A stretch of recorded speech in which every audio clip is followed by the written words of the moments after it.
With your Lordship's kind request, Lord, we discussed among ourselves. It will be difficult for all of us to finish by 2, Lord. Because the 9-judge bench, it's not going to have far-reaching consequences. See, we have to conclude the matter by lunch tomorrow.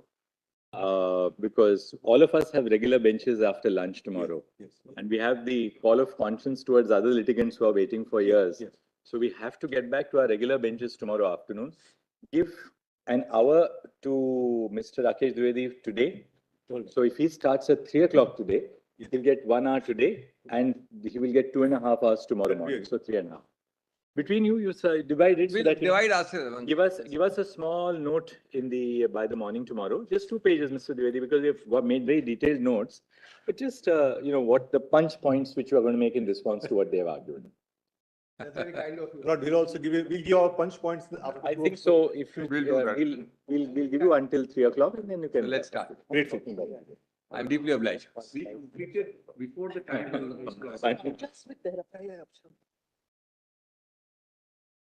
So these are the matters to be detagged. The nodal council have given us the 2 matters to be detagged. Lord, So the what, nodal council have given it. I presume that everybody. Lord, what I would request is, Lord, that they may not be detagged because some of the issues are common, like royalty, what is Lord, are the royalty. Assam matters? So, Your Lordship, All right. We'll not submissions pass will any- be limited. We'll not detag it right now. At the end of the At the day- end, when the judgment comes, Then they will go before the appropriate bench for Appropriate the. bench. Yes. Or, Lord, May I request, my lord, so far as 2 matters are concerned, my lord, ONGC and oil. But if your lordships can consider recording that in view of the affidavit of MOPNG, since they have a separate regime, the matter is detailed. Whether now or at the end of the judgment. we are fair enough, no difficulty. Who's for the, so long as both the learned council are agreed in this course of action, we can do it. There's No, no because difficulty. I'm appearing for state of Assam. Lord, I pray for Oil India. Mr. I'll agree with the solicitor, Lord. There's only one And issue is Mr. Dwivedi is appearing in that very matter? Yes, Lord, it's for state of Assam, Lord. My side, what is royalty will be common there. that's Lord. common. And Lord, let it be 49 will tomorrow, be my lord, common, Lord. possibly. So, Yes. Possibly, So Mr. what we Dwivedi will agree, my lord. Kindly. between 2 or 3 seniors, if you could look at all the matters on our board, Yes. right? Eventually, these matters will be sent to a regular bench.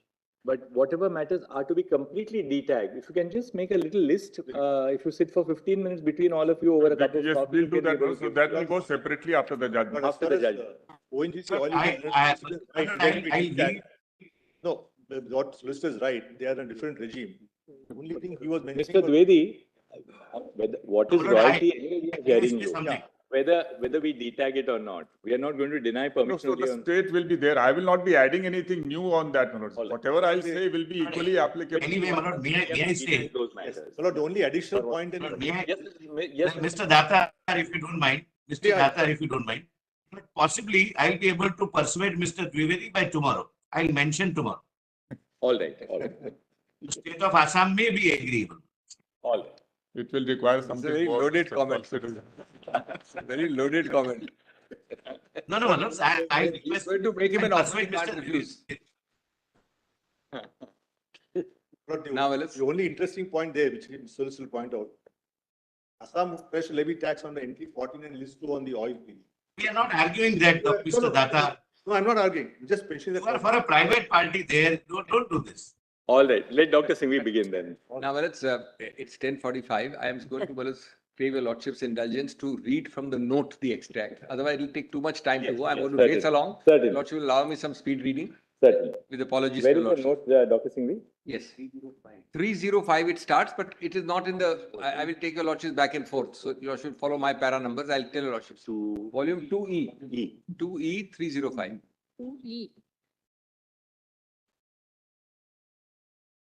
And well, there'll be no repetition. Most of the points are new, and I'll race along with your lordship permission. I'm going to keep to the time, Alice, to the maximum extent possible. Is where it starts. Dr. Singhvi, just give me 1 second. That's all. I completely.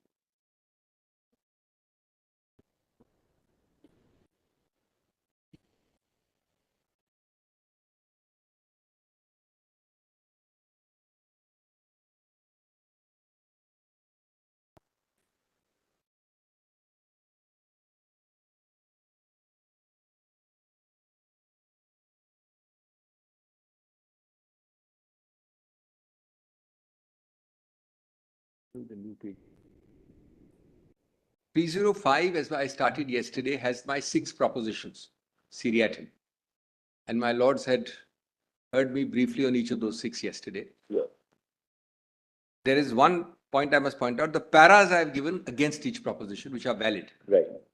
But the pages have been changed by the person who manages it. Yes. So my internal pages have been taken away. You should be having the new pages, I think. Right. Now, the first point I wish to take your lordships to is royalty is a tax. And I've broken it up because I'll be reading less than half of these paras, but lordship will allow me to go in my sequence in that. What are the elements of my first proposition? Royalty is a tax. The elements are: number 1, your lordships cannot ignore and must not ignore 366(28). It's a constitutional provision. For ease, it is quoted at my B3 at 325. That's the way I want to proceed. It will be much faster. My B3 at page 325. The elements are that your lordship has an inclusive, which means an expensive definition of tax. In a sense, tax proper and akin to taxes or deemed to be taxes, which are imposts. The characteristics are given in my B3, page 325. Tax or impost, general, local or special. So it's an inclusive, expansive approach. Now, it is so understood, going back in my para B1, in not merely general cases, but in extremely important general cases. Para B1 is at page 325. I've given a list of your lordship starting from Shirur Mat, 7 judges. All of them reiterate the famous dictum of a tax by Chief Justice Latham, which is my first para. All of them. I ask myself, which is the element of this missing? None. Is it compulsory? Answer, yes. Is it public authority? And most important, enforceable by law. I know a lordship has 2 queries. One is royalty is not a tax, it's a share or a consideration. Second is it's charged by private persons. Please leave it for 2 minutes. I'll deal with both of them. So what are the ingredients for compulsory? Just see B1. B1. Your lordship need not note. B1 has them. Underlined, highlighted. 3 to 5. That's why I said it will be faster this way. This Chikri is cited by our lordships in 7 judges, 5 judges, and 9 judges. Shirur Mat was 9 judges. Jindal is 9 judges, Shirur Mat was 7 judges. Next para cites them. Shirur Mat is 7, Jindal is 9. So, all the elements are satisfied. Now, the case which alone I want to read, I'm skipping, is McDowell in B5, which is 326. And even in the cases, I'll read only the highlighted portions. B5, 326. May I read the second half, para 22, if your lordship has got at page 326, quotation of McDowell, all my lords have it. Yes. Under 366(20), this is a constitutional article, how can it be ignored? 366(28). Taxation has been defined to include the imposition of any tax or impost, whether general or local. Impost means compulsory levy, non-volitional, not optional. The well-known and well-settled characteristics of tax in its wider sense includes all imposts. Impost means 1, incident of sovereignty. 2, law means an act of legislature. We know 265 very well, Malas. The term tax under 265 includes imposts of every kind, tax, duties, cess or fees. And the idea of 360(28) is to be expansive and inclusive, not restrictive. Dr. Finji, the problem with your argument is very simple. Private and... If your argument is right, yes, that would mean that wherever a contract is a statutory contract, yes, that it is a contract within the fold of a statute, not just regulated by a contract, but there are statutory contracts. Then any payment which is made under a statutory contract becomes in the nature of a tax. We'll have to go as far as. No, you should not have to. Give me a... Comes down to that. No, it will not have to. I assure my lords. Your lordship will have 2 considerations which fell in the open arguments which I was hearing earlier. 1, if it's a tax, how do private people collect royalty? That was one argument against which I'm answering in a minute. The second is royalty is not a tax, it's a share or a consideration. The judgment from the Saurashtra, Gujarat. These 2 I'll answer in a minute. Lordship will be satisfied. I've dealt with it. But first, I'm on the elements of a taxation. which So McDowell, license fee which is paid yes, for the state to partake, or for the state to part with the privilege of selling alcohol or liquor, it becomes a tax. It's not a license fee by this. well, if it's a The statutory state, contract, it's contractual- because the state parts with the privilege to deal in liquor, yes, right? yes. You pay a royalty, you pay a I'm license going to fee. say it's a tax. It's a tax. No, By I'm this. not saying it's a tax. Whereas if your lordship has, see, contracts, whereas ultimately under the law are contracts, whether they are under the fold of a statute or otherwise. So there will be whereas consenting parties with a contract to which I cannot argue then that that's a tax. I'm going to say it's a contractual fee. There is no contradiction in my argument, whereas it will remain a contractual, consensual payment. Somebody will pay 10, somebody will pay 20, longer term, lesser term. It is contractual, it is not tax. The real only two questions against me on this section are the private person collecting royalty, which I'll demonstrate in a minute why it's a wrong argument, and one of the Saurashtra High Court judgment. I'll deal with them in a minute. So first your lordship has got B5 at page 326. Yes. Clearly the characteristics of a tax are satisfied, absent those two contra points which I'm coming to. Now, Malus, on this, my conclusions, if your lordship doesn't mind, are at B13 at 328. This conclusion, so lordship, see, I'm skipping large portions with your lordship's permission. Then I'll deal with those two contras in a minute. May I read B13 at 328?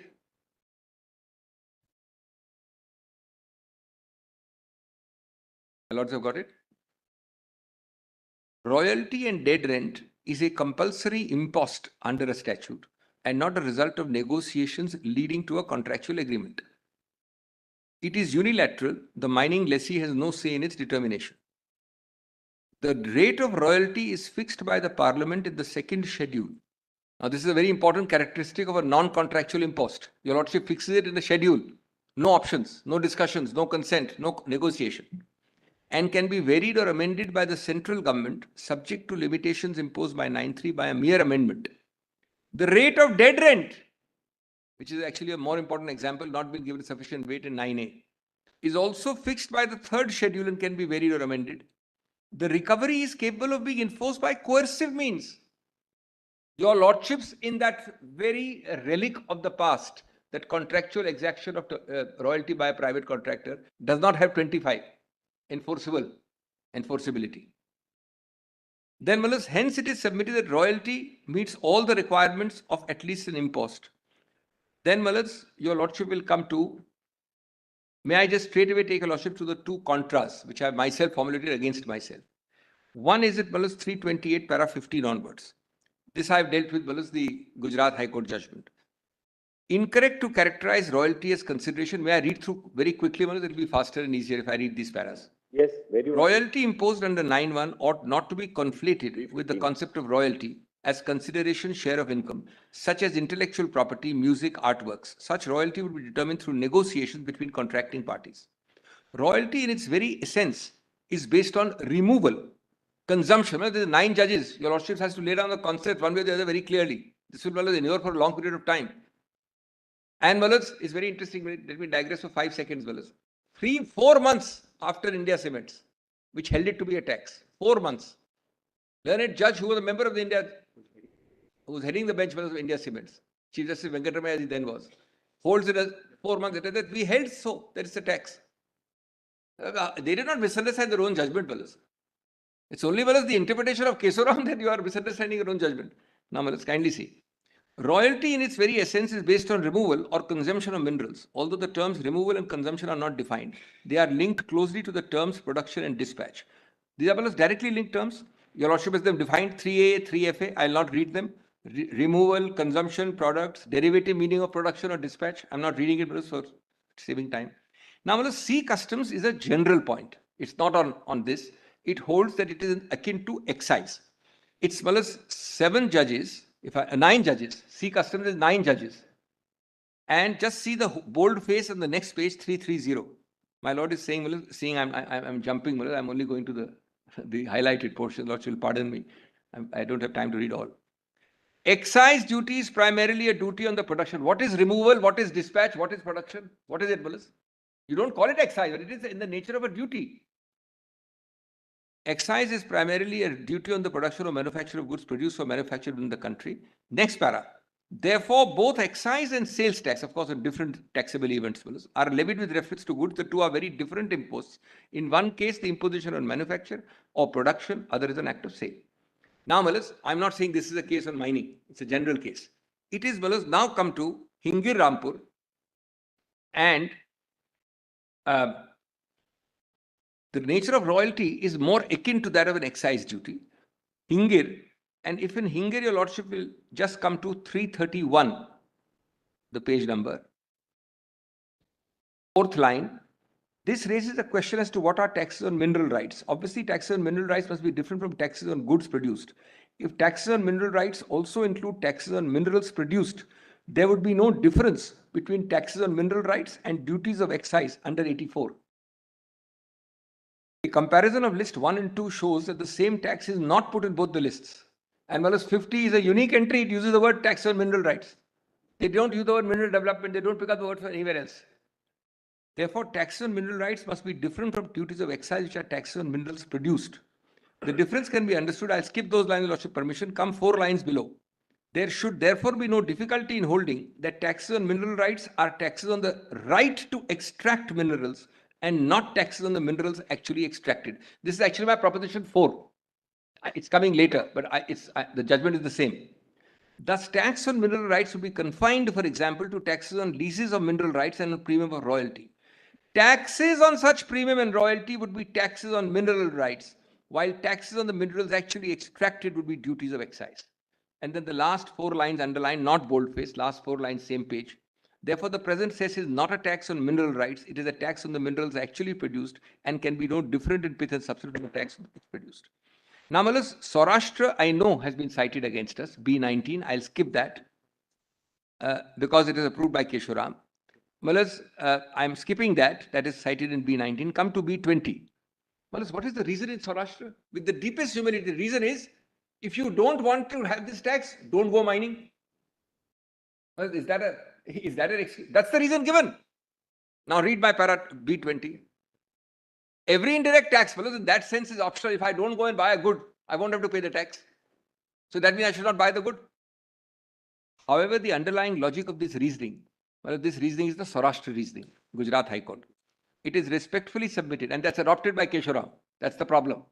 Gujarat by itself would not have been a problem. It's adopted by Kesoram. It is respectfully submitted, patently erroneous, in as much as the choice of whether or not to undertake mining operations by obtaining a mining lease cannot possibly take away the character of royalty as a tax, for the reason that this choice is available with respect to all indirect taxes. One may or may not buy goods or may or may not avail services. That cannot possibly make the indirect tax that would otherwise follow something other than a tax. Now, who are the people operating this system? See the next paragraph. From time immemorial, apart from India Cements, apart from 9 judges, this is the Indian Bureau of Mines, which is the mother organization for all this. Royalty in the strict sense and common parlance may not be a tax. It can be viewed as a kind of tax, which is why 366(28). Linked either directly or indirectly to the intrinsic economic value of a mineral realized through sale by the lessee. Royalty of mines cannot be a fee, but a levy in the nature of the tax. Then next page, 333. Royalty on coal is a tax. Then, I move to B23. International Monetary Fund, not that it's at all in any way binding. It's a working paper. I've quoted that. Don't read it. It's saving time, I've quoted it there. Please look at it. Come to B24, which is on general interpretation, your lordships can use an external aid, because some of these are external aids to interpretation. And now, just note on the side of B25, a conceptual point, which is not put like that. Your lordship has taxes which are royalty under 9. This lordship I have not put here. Lordship I want to note on the side of B25. Royalty is a tax under 9. Dead rent is a tax under 9A. DMF is under 9B. Only thing which I get a quid pro quo and a benefit is the 4th one, NMET, the exploration tax. That is 9C.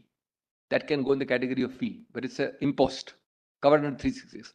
It's the 5th one, which came in 2015 in my B25 para, which is a bidding parameter.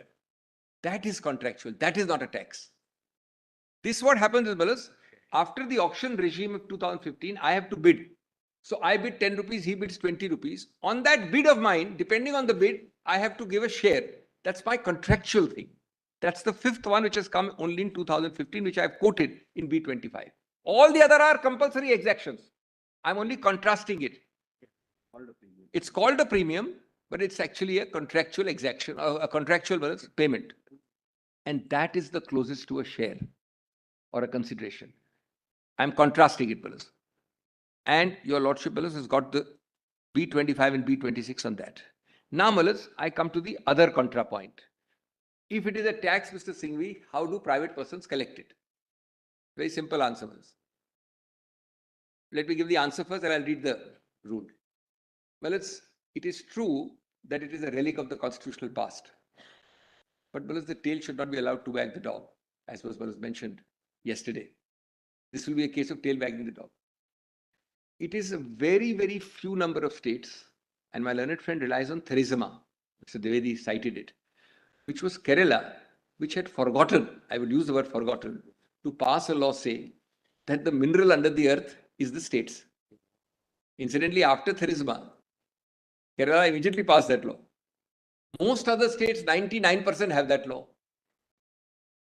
It is true that there may be one or two examples, which I call a tail malus. That will not decide a 9 judges approach.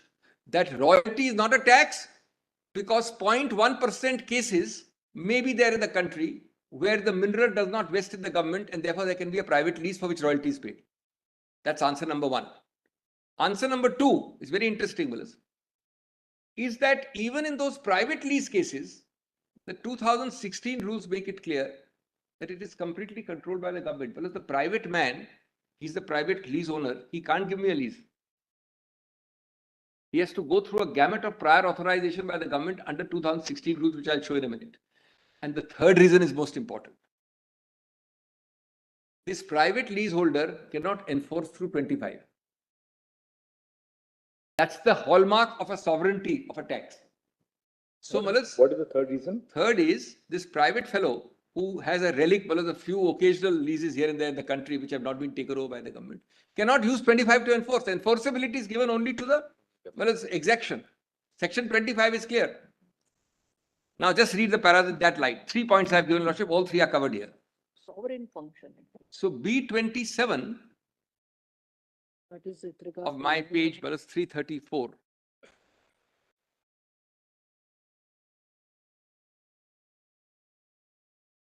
.334 is the Theresima Kerala case. Yes. At B27. At 335 page number of my written submissions, I have said in the first 3 lines, there was an absence at that time of a provision in the Kerala land revenue declaring the ownership of minerals underneath to vest with the state. That is, well, as one of those anachronisms. There is hardly a place, 99% would not be that. It's a relic of the pre-constitutional position, which I have said. I don't want to read it, but second B28 is the section 25 point, which I just made. B28A, section 25 and 21 bracket 5, the recovery provisions would not be available to private lessors, thereby changing the very character of royalty.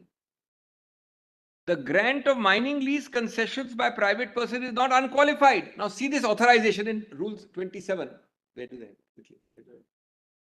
There is that book you also have to take 2000. Actually, although the private man has the lease, he can't sneeze without permission from the government. All of it is regulated.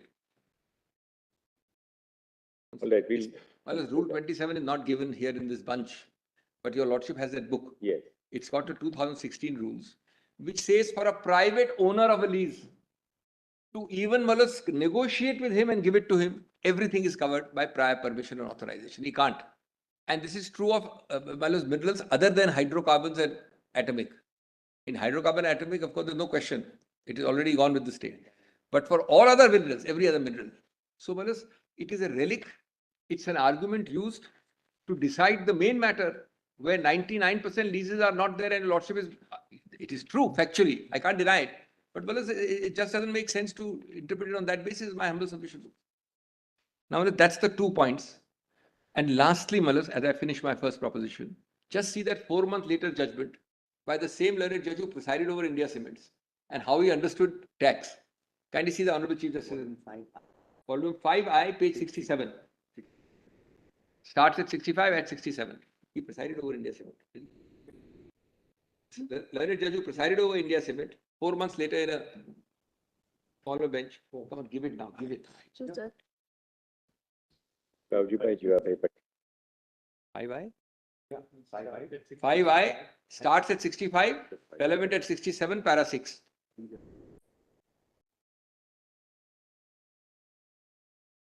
And well, I will always hearken back to that question. What is so specially wrong about India Cements? Or what is so specially correct about Kesoram? Which part is that? Of, Para 6 at page 67.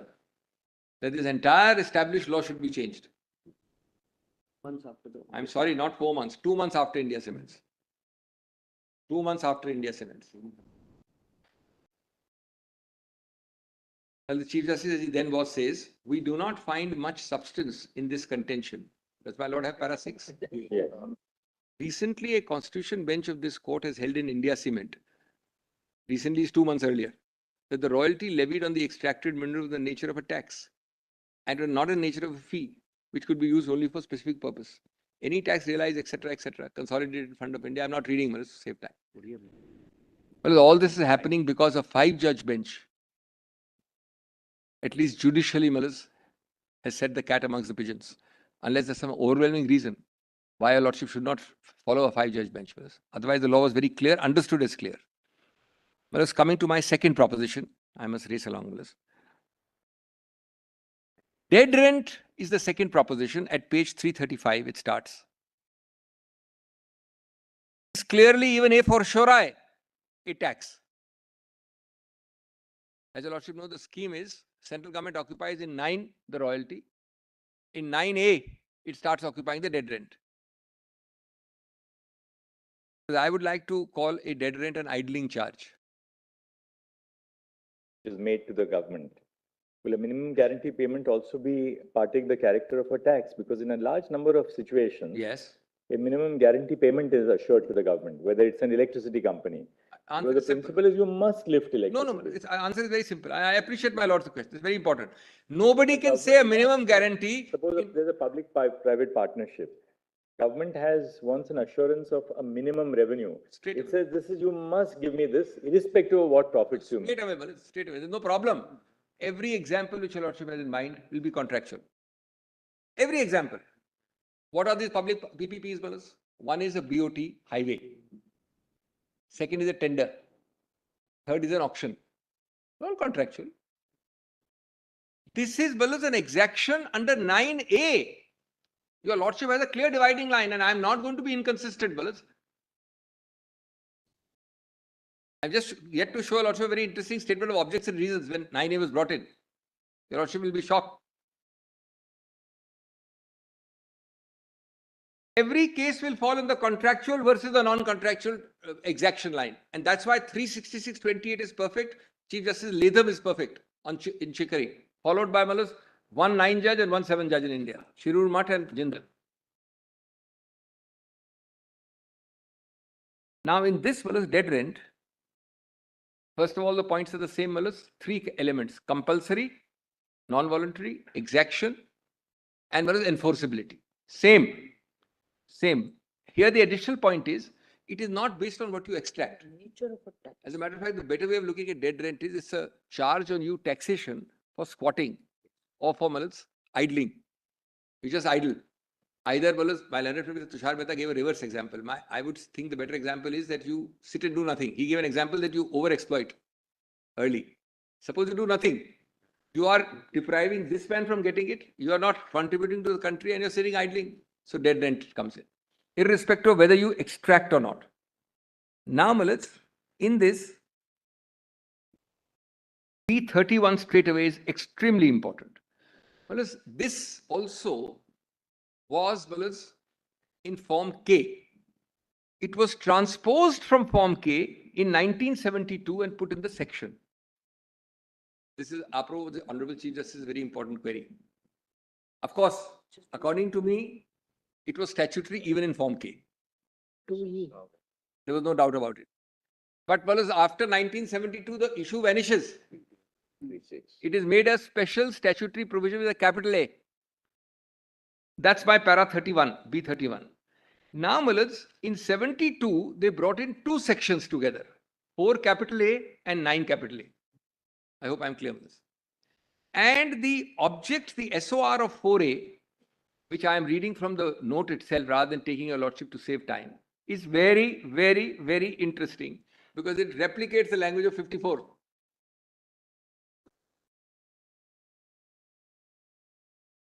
It reads, so as to enable mineral development of that area by a government, company or corporation.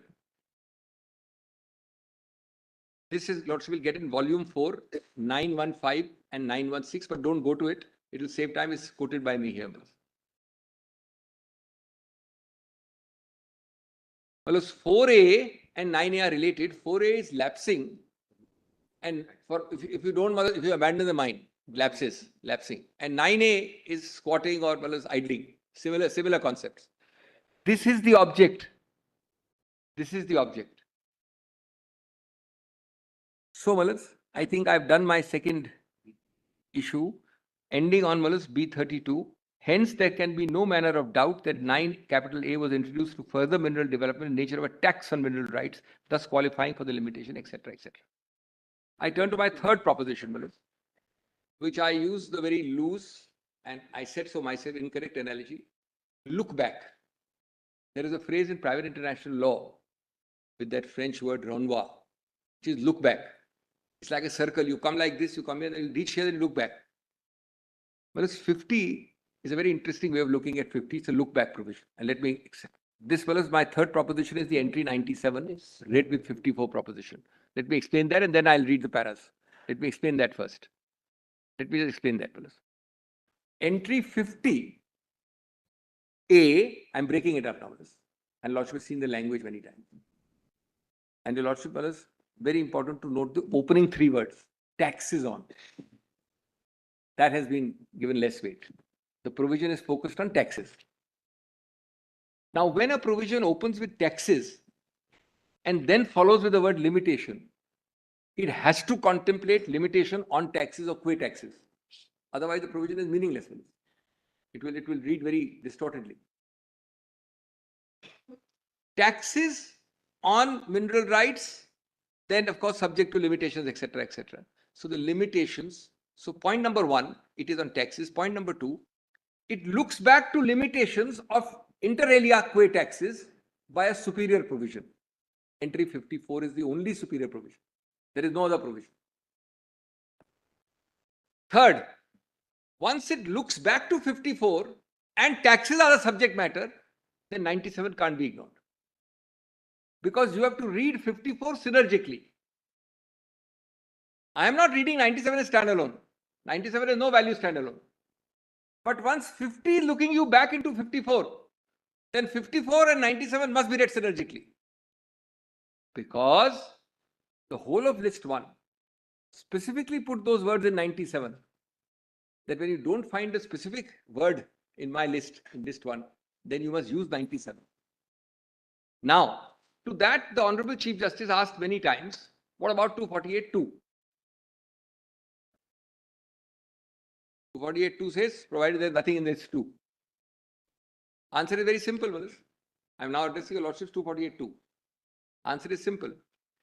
If list 2 was a vanilla provision of taxes on so and so, then 248.2 will bar my argument. But entry 50 is not a vanilla entry. It's a unique entry which says I am myself subject to a superior power of 54 and 97. So 248.2 is satisfied fully in my favor. 248.2 protects a vanilla entry of a taxation in list 2. But if there's taxes on mineral rights, full stop, then I could not make this argument. The only problem, Dr. Singhvi, is this. If you look at entry 97 just as it stands, you see, what you are arguing, there's obviously, it's a weighty point. that once there's a limitation on Nine judges entry, have the advantage of us making all kinds of fellows because the lordship is in a creative, they say no tabula rasa. Your lordships can decide whatever fellows is. because, entry 50 speaks of limitations. Yes. Now, if you are right, for that purpose, we have proceed on the basis that you are right Yes. to test the hypothesis that the limitation is provided by the MMDR Act. Once the limitation is provided by the MMDR Act, then the power of the state to impose a tax on mineral rights under entry 50 is denuded, right? Is denuded. If that power is denuded, your submission is that power to impose a tax on mineral rights has to be located somewhere. And if it is to be located somewhere, it is in entry 97. 54 read with 97. That's important. 54 read with 97. Because otherwise your lordship will be right. I mean, I don't want to have a standalone situation. The basic power 97 was meant to go Entry with 54 does not, entry 54 does not cover the field of a tax at all. Right? The power then to impose a tax, it's actually, I'm incorrect because the lists don't confer a power. 245, 246 confer a power. Correct. But the subject of a tax, which does not fall within entry 50 then, or which is subject to a limitation under 50 by your submission, Let me answer that. has to go to entry 97. The problem with that argument is that entry 97 says, including any other tax matter not mentioned in either of those lists. Including any tax Even if not there is a mentioned. limitation, even if there's a limitation imposed under entry 54 of list 1, Yes. that tax does not cease to be a tax mentioned in any of the lists. No, may I answer straight? That tax still continues to be mentioned No, in no, all well, of the there's lists. a slight thing. I appreciate. Allow me. I understand my laws completely. Right, therefore, 97 that the power of the state to impose a tax is subject to limitations. 97 disapplies itself because mention is made in 50 is what your lordship is saying. Otherwise, look at it slightly differently. Yes. Here, according to you, the states cannot impose a tax on royalty at all because of the MMDR Act, which covers the field, right? Because that's a limitation. Suppose, for instance, the parliament has imposed a limitation not of this nature, which according to you is absolute. The states cannot impose a tax on royalty at all, according to you. Suppose parliament imposes a limitation short of an absolute limitation, right? It, in other words, permits the states to impose a tax on mineral rights, but hedged in by condition 1, 2, on atomic minerals not exceeding 5%, on bauxite not exceeding 7%, on XYZ not in minor minerals. In which case, it could well be argued that Parliament then retains the power to tax mineral rights bereft of the limitation which it imposed on the states. That can never be. I understand my law's query. Allow me to answer. It's very important. The nub of this.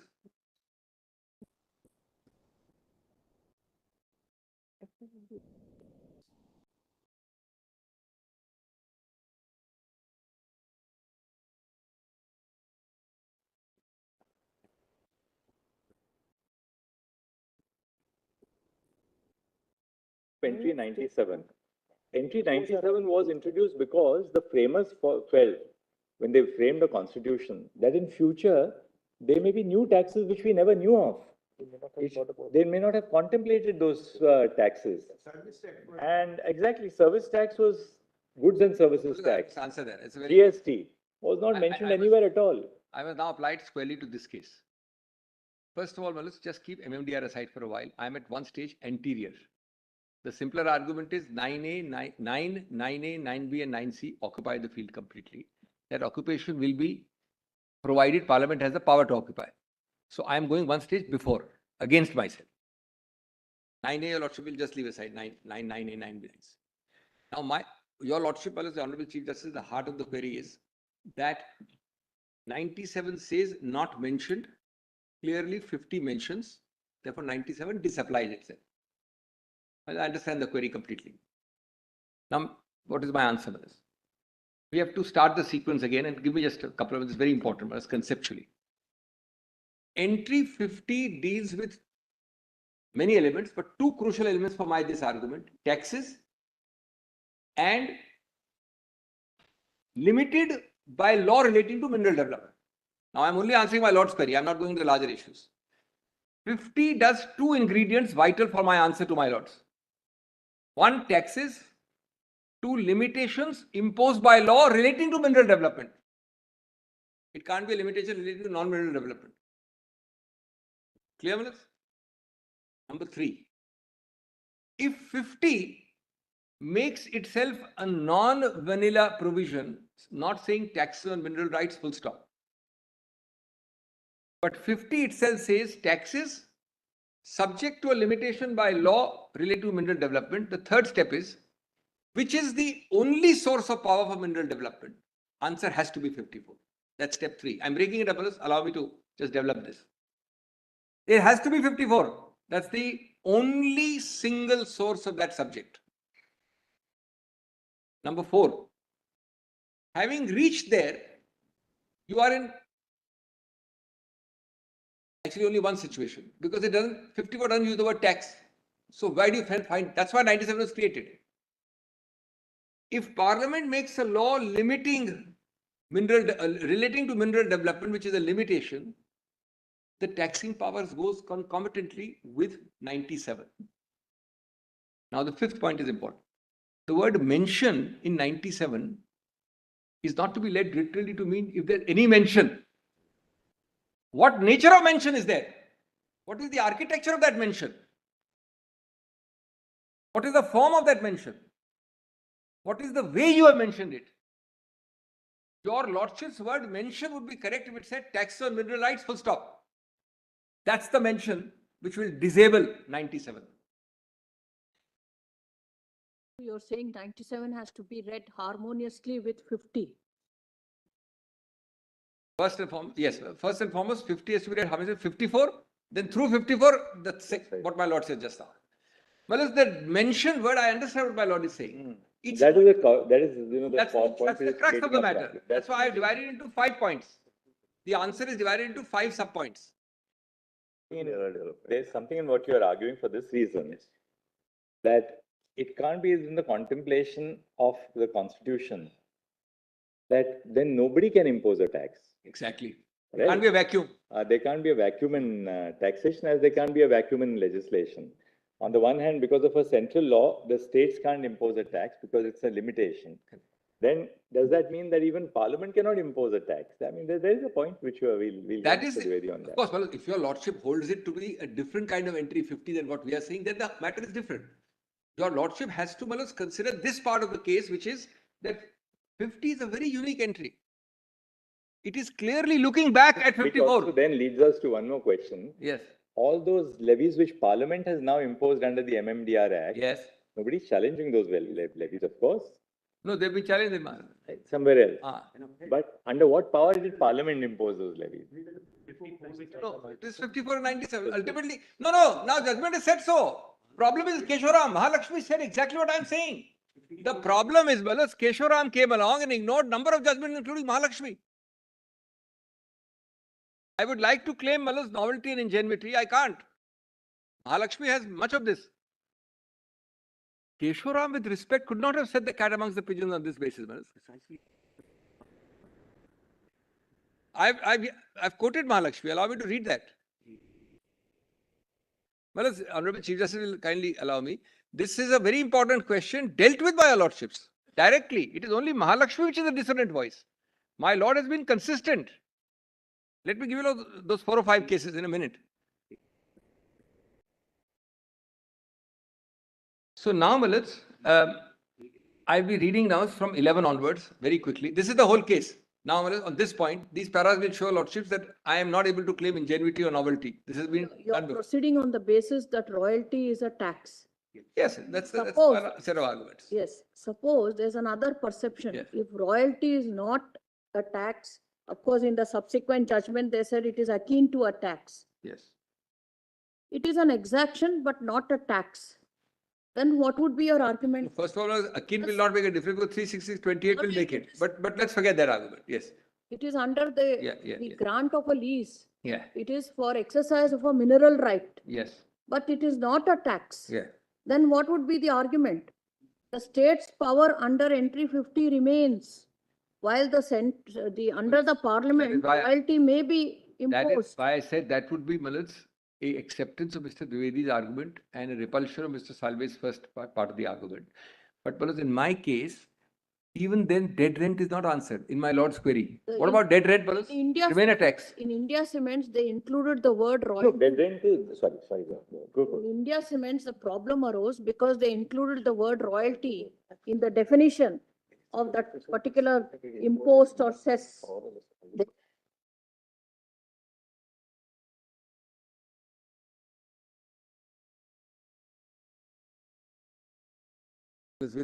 With respect, Palas, I'll read those two paragraphs. Mr. Ganguly will read that also. Straight away, para 34, India Cements is not. Allow me to answer. Straight away. Yes. Palas, may I say, India Cement, independently on first principle, holds royalty to be tax. Directly and clearly, not because it's included here or there. Then it says, cess is another kind of tax. Yes. Therefore, tax on tax is bad. But royalty is a tax is independently on first principles held by India It Cement. stems from the fact that the word royalty was included in the definition No, Manas, Yes. with respect, no. I'll show that. of the State Act. Manas, it will make no difference. Manas, obviously, a tax of any kind will have to have some statutory basis. Yes. Under Article 265, your lordship cannot have. So it has to have some backing. But the basis is therefore statutory in the not the strict sense, but let me say sovereign levy, exaction and enforceability. Your lordships cannot have a tax. Well, suppose I contractually demand something, it won't be a tax. So that much will be there always. But India Cements is directly holding it to be a tax. It is holding it because it is an exaction. Of course, they had a separate question. The first para puts it that is this cess on royalty valid? So cess on royalty makes it worse. It's already a tax. On that you put another tax. So that's the issue. But to come back to this, dead rent is a good example because dead rent is a fortiori tax.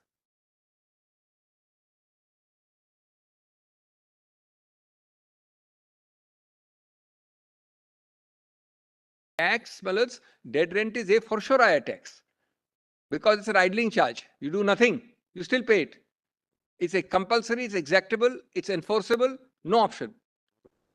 Dead rent is a tax. Dead rent is also very intrinsically related to royalty. That's why the proviso to section 9A1 says that when the holder of a mining lease becomes liable to pay royalty, he shall pay either royalty or dead rent, whichever is higher. So it is really in the nature of it's for the exercise and therefore non-exercise of the mining right. Let me answer that. It's relatable, it's relatable to the exercise of a mining right. If dead rent, your concept with respect, to the tax may not be correct. It is with respect. Right. It's conceptually the very same point I'm making. It has to be related to royalty because if you mine and extract, you will pay royalty. Now, if you don't mine and extract, you are squatting, which is why you pay dead rent. It's an idling charge. I started by saying that. Tax. Well, it's a charge which you pay to the state for not having exercised your right to extract, and therefore the state is losing revenue. It's not optional. And therefore, you have to pay. It is. So, what is the? That's why 36020 impost. What characteristic of a compulsory levy does it not have? It's compulsory. It's 9A. It can be enforced by 25. The man can't, and the rate can be changed by an amendment to the third schedule. Your lordships can't change the rate without amending the third schedule. It is completely a tax, brothers. And the whole idea of putting 366(28) was to catch those minor freezes which said that no, it's not a tax in a full form called so. Well, your lordships can't change the rate except a third schedule amendment.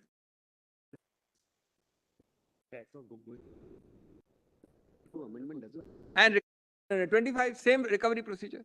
So, 9B5, which is the District Mineral Foundation, and 9C4, which is the National Mineral Exploration Trust. This is all paid as a component of royalty. No, with respect, it is alternative. Instead of passing this 9B and 9C, they could have just enhanced the rates of royalty. They put an additional provision. Let me explain.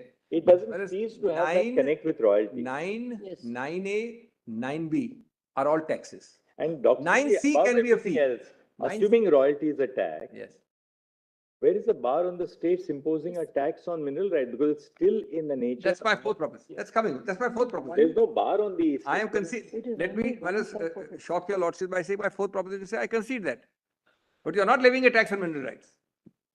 For a minute, Wallace, for the purpose of argument, let me concede that you have a right to. I'm not accepting anything. Wallace.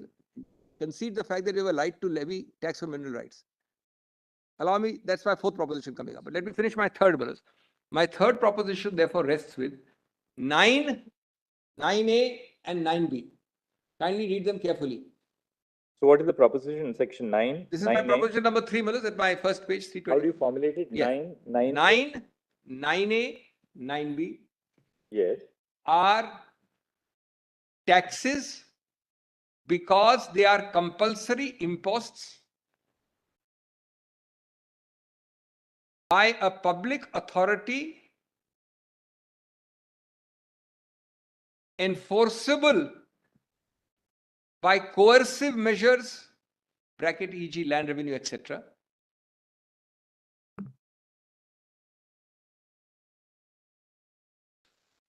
And are changeable only by statutory amendment. There is nothing else a tax has, brothers. No tax will have anything except this. No tax. Otherwise, the whole concept of tax will change. And if 7 judges in India have held so, why should your lordship depart unless there's something fundamentally wrong? This was accepted by India 7 in so many cases. It's just that Kesoram has created this new thing. 9C is, however, a fee because there is a quid pro quo of exploration. I myself said so in my note. 9C has an element of quid pro quo and is a fee. It's an exploration issue.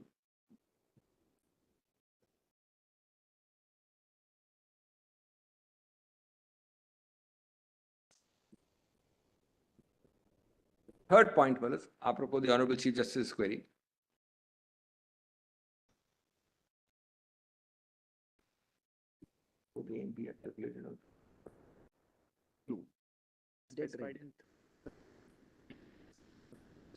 Two more sentences on this, Oliver. 9A, which is dead rent, has to be alternative because when you don't mine the land and extract minerals and squat or waste time or sit there idling, then dead rent comes in. So the very concept is in the alternative.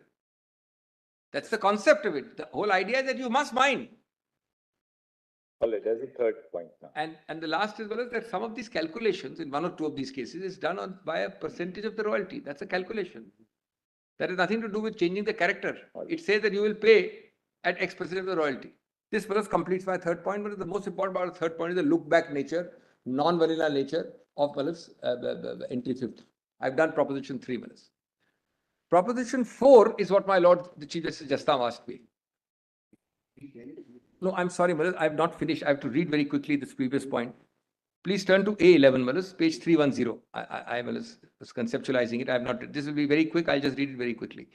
On the previous point, Malas, that is on this 50 look back and 97. Come to Malas para A11 at page 310. This I had to read, Malas. Extremely important, such important judgments are completely, Malas, put to the side by Kesoram. That's the only reason, Malas, your lordships have to exert. Please turn to, Malas, page 310. Does my lord have it?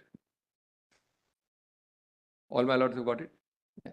Now just, I will read the bold face only, Malas, I'm skipping. This is Mahalakshmi. Once the parliament has occupied the field in connection with regulation of mines and minerals development, and when the parliament declares it is expedient in the public interest to do so, entry 23 of the state list regarding regulation of mines and minerals would be of no avail to the state legislature, as entry 23 is subject to list 1. Nor will entry 50 be of any assistance in this case. Kindly go further, the bold portion. Once these entries are out of the picture, it is entry 54 in the union list which will operate, and the imposition of tax on minerals extracted would be squarely covered by 54. Now come to the next page. Section 9 being part and parcel thereof cannot be out of the sweep of 54. However, even assuming that there should be a specific taxing entry regarding taxing of royalty on mineral, rights which can sustain such legislation under the said entry, being a topic of legislative power, we find that there is no such specific entry in union list nor in state list or concurrent list which can be of any assistance in this connection. Entry 50 in the state list is out of the picture. That's non-vanilla entry. Then, Malas, in the alternative imposition of such hybrid tax on mines, on capital, on labor, would be covered by the residuary entry 97 of the union list, which empowers the parliament to enact laws on topics not covered. Now go further, Malas. It is not a flash in the pan.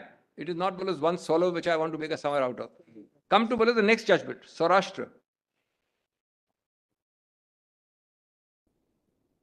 Yes, that's it. Now, no, that's it. No, I'm going to cite it. Now, Malas, the next para is Saurashtra. This is not that Saurashtra, Malas. This is the Supreme Court Saurashtra. Yes. The other one was the Gujarat High Court. The boldface. Section 9 and 9(3) thereof, by holding that by entry 54 of list 1, it was within the legislative competence to make the law in question, neither 23 of list 2 nor 50 of list 2 would be attracted. It is no doubt true that in the aforesaid case, that is Mahalakshmi, aforesaid case, the court also held that 97 will confer legislative competence, but not because Parliament has no competence under entry 54. They went further. 54 is enough. But it was used as an additional prop. I hope I'm clear, Malas. They say 54 is enough. 97 is an additional prop. Now, Malas, come to A15. Kannadasan, I'm not citing, Malas. Mr. Salve was dismissive of it. I'm not citing for that purpose at all. I am citing that when your lordships had so much collections and you had to help the states to not get refund, you passed Kannadasan. I mean, you passed the Validation Act, and it came for Kannadasan. Look at these highlighted paragraphs. Shri Sanghi argued that the denudation is not absolute, but only to the extent provided in the MMDR. Section 9, Learned Counsel submitted one of the facets of the extent of denudation. This partly will deal with the extent argument also. This contention assumes that notwithstanding the declaration in 2, the states still retain the power to levy taxes upon minerals over and above those prescribed by the MMDR, and that a fresh declaration is called for whenever such subsisting power is sought to be further encroached upon. That was the original argument. Each time you must have a fresh declaration. Then 313, page 313, the denudation is not partial, it is total. They cannot levy any tax or cess on minerals so long as the declaration in section, there's a misprint there, 2 stands, 2 is missing. Once the denudation is total, there is no occasion or necessity for any further declaration or, for that matter, for repeated declarations of denudation. Now, Malas, let me make the submission after I finish. Come to para 17. Even assuming without conceding that the declaration in 2 does not ipso facto oust the state's legislative competence, I'm arguing the alternative, expressly contemplates the levy of taxes thereunder as evident from section 25, and the fact that it levies a royalty, which is a special kind of tax, under 9 and a dead rent under 9A, denudes the states. Conclusion in 18 is very important. Conclusion. Thus, even assuming entry 50 is to be read restrictively so as to require an inquiry as to whether any specific provision imposes a tax, 9(1) imposes tax, directly covers the field. 9A imposes dead rent, directly covers. 9B imposes a cess to be employed for upliftment of the district affected. I'm on the next page, Manas. And Manas, your lordship will just allow me, this Pradhan Mantri Khanij Kshetra Kalyan Yojana, which is at page 47, is very useful. It'll repay study. I don't have the time to show it. Please make a note and please see it, Manas, at your lordships. The center covers the entire gamut and tells you how to use the money till the last user. This Pradhan Mantri Yojana, Malas, is page 57, is very comprehensive. And it is issued under section 20 capital A of the Act. So Malas, here one sentence. This extent will not have any problem here because coverage is complete. The coverage cannot mean multiple piecemeal legislations. I gave the example of the coat and the gown and the band yesterday. You cannot have multiple legislations that because I covered the coat and the gown, tomorrow, Malas, somebody can do on shoes. That, Malas, its intention is to leave that to the center and not tax it. There is an implied prohibition there, clearly. Then, Malas, para 19. Now, Malas, just see. Odisha Cement says, all these are ignored, Malas. I mean, not ignored, they're just brushed aside, cited and brushed aside. The object of 9 cannot be ignored. 25 implicitly authorizes the levy of rent, royalty, taxes and fees, directly the issue. But if your lordship total the number of judges who are spread over India Cement, Odisha, synthetics is coming, all judges have the same view. I mean, your lordship is of course plenary, but why should your lordship give so much weight to Kesoram? This is the only dissonant judgment. Now see the next one. Synthetics is very interesting. My lord is hearing synthetics from the other point of entry 3 list, entry 33 Yes. list 3. This is a different point, very interesting. 7 judges are held so. 9 or 7? 7. Now see, Malas, Mahanadi. So Odisha I have done in 19. Now see 20. 20 is Mahanadi. A perusal of the MMDR, all the sections are given, will clearly point out that taxation on mineral and mineral rights, any tax, royalty, fee or rent are provided in the said act. The state legislature is denuded or deprived of the power to enact. Then 21. Well, these are calculations I've given. Your lordship may just keep it in mind. I will save time by not reading it. I'm only adding to Mr. Tushar Mehta as well as impassioned plea about various monies where they go. The last part of para 21 is very interesting. He's given you the details. I don't have to go. That's the government's job. But just see, all these total to about 16 to 21% of the average sale price. Last line, above para C. Above para C, my lord has got. All my lords have got the line above C. Total of all these levies, which is 9, 9A, 9B, 9C. Of this 21 or 16%, 0.3% is retained by the center. The previous line above that. That is 2% of royalty NMET. That is 0.3%. All the rest goes back. Now let's see, next para C at page 315.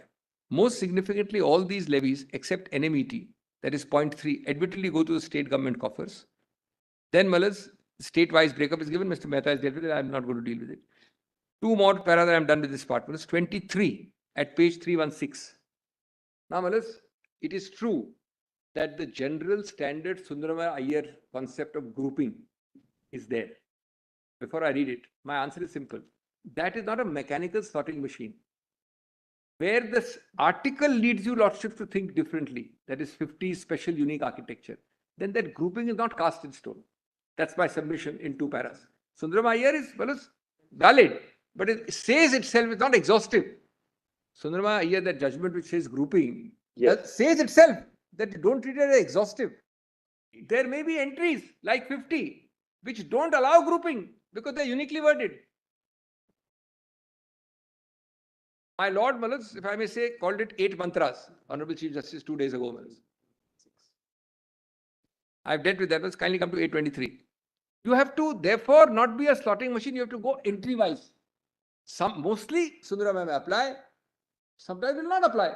Your lordship's analysis or interpretation can't be straight-jacketed by a Sundaramaya focus that no, I have to group.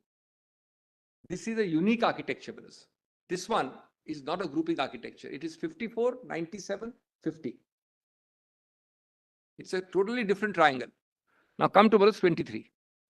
For these reasons, 50 and 54 read with 97 imply a sui generis and complete code on regulation of mines and mineral development and taxation of minerals and mineral rights, as the state's power of taxation in entry 50 as well as general powers are both subject. Both is italicized. Then let's come to 24. 26. I'll skip 24 to save time. Come to 26 straight away. This is, the word mantra is replaced by the word sutra here. The Roy's case from Assam acknowledged that the scheme of the 7th schedule cannot be governed by a straitjacket. Our endeavor, because he goes against the Guire principle. The Guire principle is grouping. So he says, no, it can't be a straitjacket every time. Our endeavor is only to demonstrate a great deal of examination, etc. No rule which has a universal application with regard to the interpretation of all entries can be postulated. That's my point. That's my respectful submission. The statement of Justice Guire, Chief Justice Guire, that a broad and liberal spirit should inspire and the legislative entries should not be read in narrow, cannot be understood as a sutra valid for all times and in all circumstances. That's the only point I want to say, Malas. And Malas, para 26, next page 318, I have mentioned the 8 mantras, 8 formulations which the Honorable Chief Justice has done. I am Malas now coming to 27, which is a little noticed, but an extremely important paragraph, A27. 7 judges in below synthetics, not on the point your lordship is considering next week, say the power to levy taxes is to be read from the entry relating to taxes and not from the general entry. Exception in entry 50 of list 2 where tax on mineral rights is subject to any limitation imposed by parliament relating to mineral development. And this power of parliament is in general entry. There can be no more direct than this. Now, you may say, Malus, that 9 judges is wrong or right, but certainly Malus Kesoram, with greatest respect, had no business to Malus brush it aside.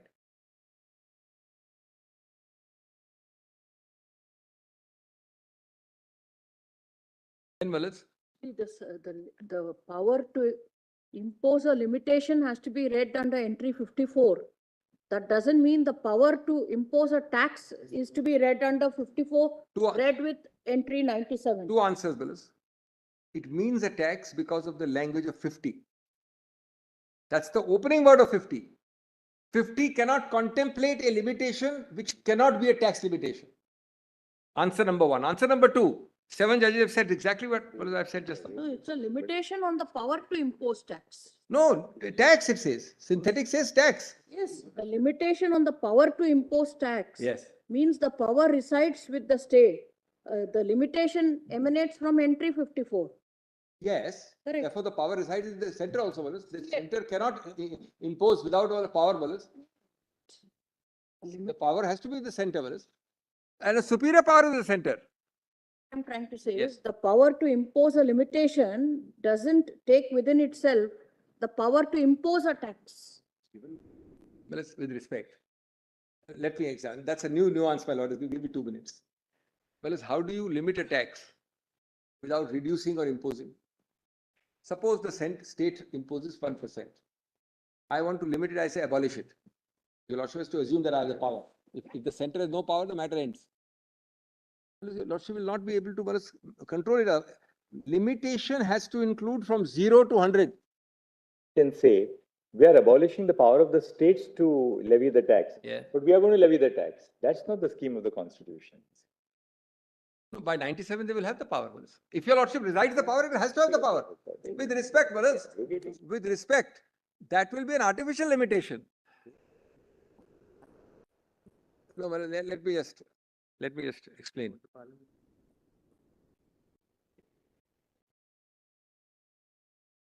Very Let clearly, me explain, Wallace. it is very clearly divided, Dr. Singhvi. Yes. The state is given the power to levy the tax.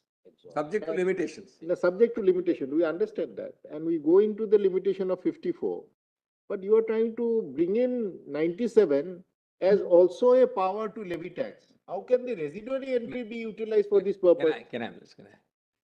First question to be decided is, does the center have the power or not? Matter ends if your lordship finds they have no power on taxation.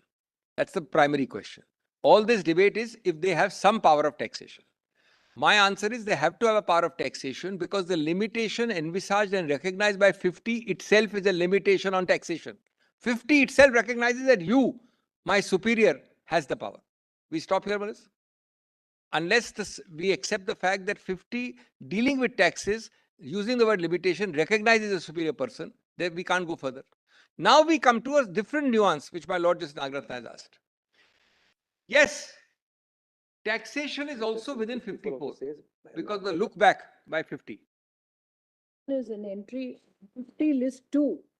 The power to impose a limitation on Quay taxation. 54. Right, let's accept that. The power to impose a limitation, quay taxes. We are only concerned with that, right, Police? Now, my 2 submissions there are, if your lordship concede, this is only a debate, your lordship doesn't have to concede or accept, your lordship decide. But if your lordship accepts a power, that taxes can be limited by the central government under 54, then 2 facets. 1, the word limited by central government has to include the plenary power from 0 to 100 is the first submission. It's not that your lordship gives him some power and not gives him some power. He either has the power or doesn't have the power. On taxes, and I say he has to have the power on taxes because 50 looks back. Now the second facet. Once he has the power, I am only Back using, to limitation. That's right. but limitations quite taxes, because the entry on It taxes. does not transfer, the limitations do not transfer the entire field of taxes on mineral rights to Parliament under entry, under list one. No, if Parliament chooses not to do so, yes. But kindly go to 50. Because, Let's go to the danger, look at the grave danger to the Indian federal structure by accepting your argument. No, Parliament can decide not to Suppose play. Parliament suppose the limitation assumes the character of a prohibition. Because there are judgments that say a limitation can amount to a prohibition. Then, on the one hand, Parliament can prohibit the states, but it can say, I have prohibited the states, so now the entire field is left to me. There's a little Under difference. list one. Point number two, Parliament imposes limitations. It can say, I have limited the states, but I am unlimited.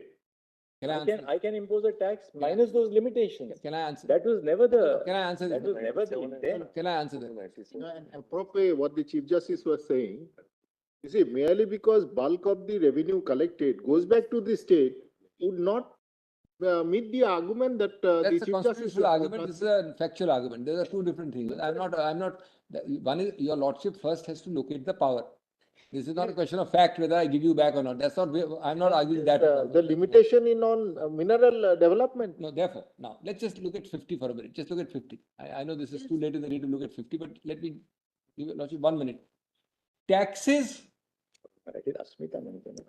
आमची power आहे.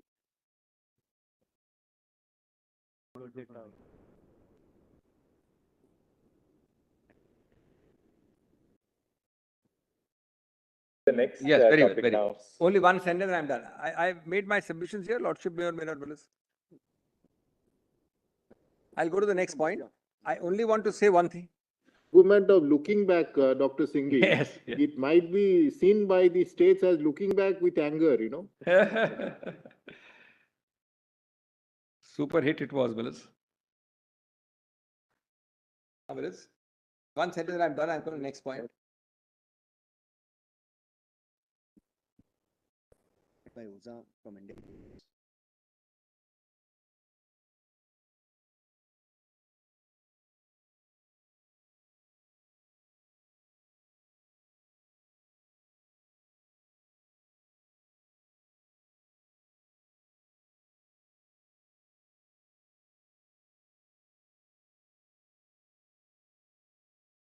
I'm coming to my next proposition with one sentence in the last one. There are therefore in summary 5 judgments. What should be note on the side is not in my note. 3 of them locate this point in 54 read with 97. I'm summarizing now. Those 3 are Mahalakshmi, Saurashtra, and Justice Sinha dissent in Kesoram. Just one. There are 5 judgments. 3 locate the power of Parliament to levy a tax. Yes. Under 54 read with 97.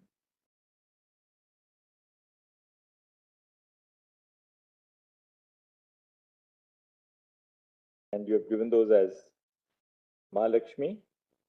First is Mahalakshmi, then is Saurashtra.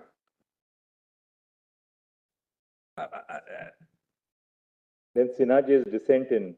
And the 4th is important, Odisha, which is quoted in my page 311. I'm saving time, is a very useful quotation. 4 judgments.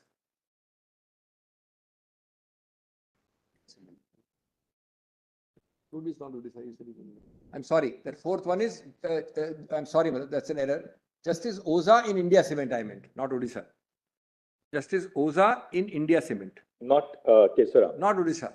No. Justice Oza in India. Kesoram and Justice Oza, because he was a concurrence fellows in India Cement. Yes, we saw that, I remember. And there is one more judgment which does the same conclusion without 97. Without 97, which is Mahanadi plus synthetics. 2 judgments. I'm sorry, 2 judgments. Mahanadi And synthetics. They're all quoted.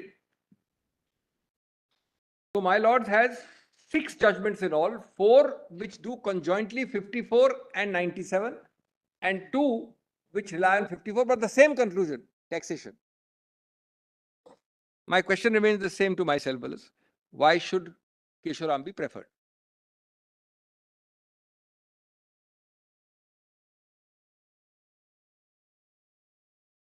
just winding up. Interested, 10 minutes more. This is an important proposition for your lordships to lay down guidelines. It is dealt with from 319 to 322. 3 pages only. Let me make the point, then your lordship doesn't have to spend time on it. I only want to ask your lordship, this is again without prejudice, 3 pages, 319 to 322, that your lordship should make it clear what is the tax on minerals versus what is the tax on mineral rights. My first principal points are twofold, then I'll just read 1 or 2 paras. 50 is advisedly using unique words. I always call it a non-vanilla entry, because no other article in minerals, in Vala's entries, has used tax on mineral rights. 53 and 54 use mineral development. 23 uses regulation of mines and mineral development. 54 uses identical language.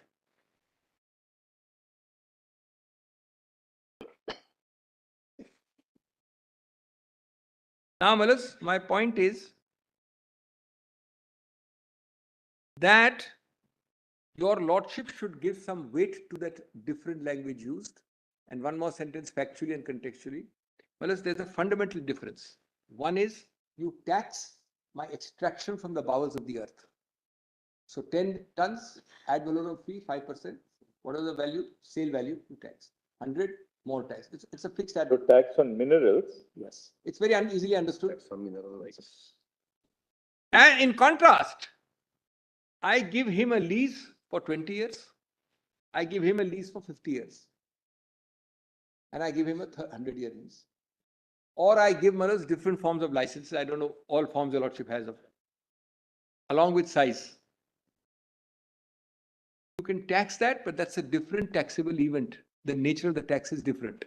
I'm not saying you can't tax this. In this argument, I'm conceding, without prejudice argument, naturally, without prejudice argument, I'm assuming that you can tax, but you please tax mineral right. That is the duration and the size which you have to extract minerals, not the actual mineral extraction. The grant can be taxed. This has been held, Balats, incidentally, again, these are all Balats upset because of Kesoram. This has been directly held by 3 persons at least, Balats. The same Justice Oza concurring in India Cement. It's all quoted in my note in these pages.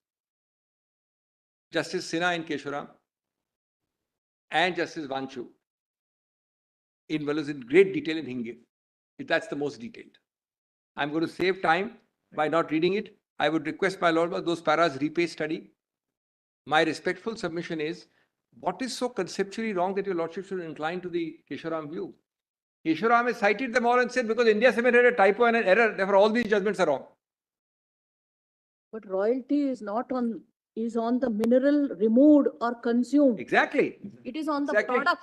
Exactly, that's my point. But a tax on mineral right is under entry 50. Correct. So your lordship, please lays down. Say that royalty is not a tax on mineral right, but a tax on the mineral removed or consumed. Agreed. Then there is no dichotomy at all. That's all I'm asking for. With the deepest respect, that's my formulation. But I can't say it, your lordship has to say it. So you are saying that I if think the have to say states it. impose a tax under entry 50, you can tax the grant, but not the extraction of the material. That's your contention. This is a more pithy formulation. Tax on minerals extracted, dispatched or removed are not part of 53. Not part of 50. And 50, as my lord puts in a different form, I didn't But use it the can word be grant. used as a measure. You can't. A measure can't change the taxable event. A measure can't change the taxable event. Taxable event is your right to extract. Extract, which is not the mineral extracted. But the state legislature may say, okay, I will impose a tax which will be a certain component of royalty. Whereas once Right. your lordships, Your right to extract is not really something in the abstract. Your right to extract has meaning because of the commercial exploitation of the right. So the legislature may choose a number of formulations because a number of formulations are open to the legislature. It may say, all right, we will tax at the rate depending on the number of years of the lease. or the quantum of the area, Yeah. or the size of the grant. Yeah. Or we can also tax on the basis of the actual extraction as a measure of the tax. Can I Manoj, just, Because that's the commercial use to which you are putting that grant. no, Manoj. My lord is simply putting that the Say that measure, tax on mineral rights should have no connection at all no, I'm to not the saying that. exploitation of the mineral No, rights. Maybe a little too far-fetched. Well, it's, Under It's a legislative well, issue. We then must your lordship would construe it be, in the well, broadest possible then your terms. lordship would be allowing a camouflage. It's a field. No, may I answer that? Your lordship would then be allowing, And it's not this, that a tax on minerals is given to Parliament and a tax on mineral rights is given to the state legislatures. In which case you would have clearly have to restrict taxes on mineral rights by excluding that which is given to Parliament May I as a answer tax both? on minerals. may I answer? Here, the entire field of mineral rights is given to the state. May I And it answer is both the subject points? to limitations which Parliament May I makes. answer both the points? straight away? Point number one. And regulation and development. Point number one. Well, your lordship will not allow a legislative subterfuge. It's most established principle and axiom of tax law that by camouflaging, you cannot use the measure. Therefore, Dr. Singhvi, is that, look, you can only tax the right to extract minerals. Your lordship put it But differently. it It must was grant. it must have no nexus at all with the actual No, extraction. that second point, you're right. I'm saying something else, Willis. Your lordships can let division benches decide the individual case. But your lordships as 9 judges must lay down that what you are given an entry is only mineral rights. Mineral rights can't be equated with minerals, because that will be, let's say, subterfuge. A taxable event can be changed by a measure completely. Now, just see, Malas. A grant is well understood. Your lordship taxes, Malas. I mean, in the very minor sense. Forget this area for a moment. Huh? Property Let's tax. go back to basic Property principles. tax. State can levy stamp duties. Yes. Well settled principle of law that a stamp duty is never a tax on the transaction, but on the instrument. It's very well settled since independence. Now, all states, including Maharashtra, from where both Brother Oak and I come from, while levying a stamp duty on an agreement to sale, they use the measure of what is the measure which is used? The market value of the property. I appreciate. Right? But does your lordship know clearly the difference at that? No, that's the problem. But your lordship clearly knows at that point the clear difference between stamp duty and any other duty. Now, Today, you are right. excise You are right. duty You charge will have to sales tell the tax. states. You will have to tell the states that, look, you can levy a duty only on the instrument and not the transaction. So the underlying market value of the asset which is transferred, you can't use at all as a state. I'm asking myself, That's barred to you, if the sir. test You'll have to laid tell down by the that. 9, This can never be. no, Malas, if the Once test, a field is given to the states or to the center, you can choose any numerous formulation the legislature can frame. the field given is by unique language limited to tax on mineral rights. The field given is not a tax on minerals. Your lordship will not give them a field wider than that is given. And Malas, today, The measure can always be suitably. measure cannot change the. The only little caveat is what RR Engineering said, that your measure should not assume the character of the No, tax. I am saying, Malas, if your lordships will lay down the guideline, then the division benches will decide in a particular case. But the guideline cannot be that, Malas, today you can camouflage a mineral tax, a tax on mineral rights, by levying it on the entire extraction of minerals. That will change the character of the tax. Your lordship has to only lay down the guideline, as my lords, 2 of my lords have formulated. The actual thing will have to be seen act by act. But Malas, what is given, this is on the assumption that the states are given something. The states are given a taxing right on mineral rights. They are not given a taxing right on extraction of minerals. Why has entry 50 not used the words of 52, 53, 54 or 23? Is my question to myself. Why has entry 50 used unique words not in 52, 53, 54 and 23? It's as simple as that, Willis. And Willis, 9 judges should. Referred or not referred is not the point. Today, Willis, the lordship should lay down this guideline. Mr. Singhvi, now your argument comes to this. Yes. 57 Act does not take away power of the state legislature under 50. Without prejudice. Correct. No. They go on taxing on mineral rights only. 50 is mineral rights, tax on mineral rights. But the whole question is, what is mineral rights? No. So therefore, your argument is Yes. 57 Act does not take away the power of the No, state it's legislature to that we levy are- taxes on mineral rights. This is an alternative argument, assuming that we are wrong on the earlier arguments, that you must limit this to mineral rights only. That's obviously a without prejudice alternative argument. If I'm right in the first argument, they have no rights at all. And therefore, your contention is that it should be only a tax on the right to extract. That's right. And must be agnostic to the actual extract. That's all. In whichever way a lordship frames it, grant or whatever. Dr. Singh, we can't restrict the Then power well, of the the next, legislature. we can't do it to parliament. Likewise, we cannot do to the state legislatures also. well, as your lordships in interpreting 50 can They're saying that. interpret the language of 50 and say so clearly. Your lordship would be allowing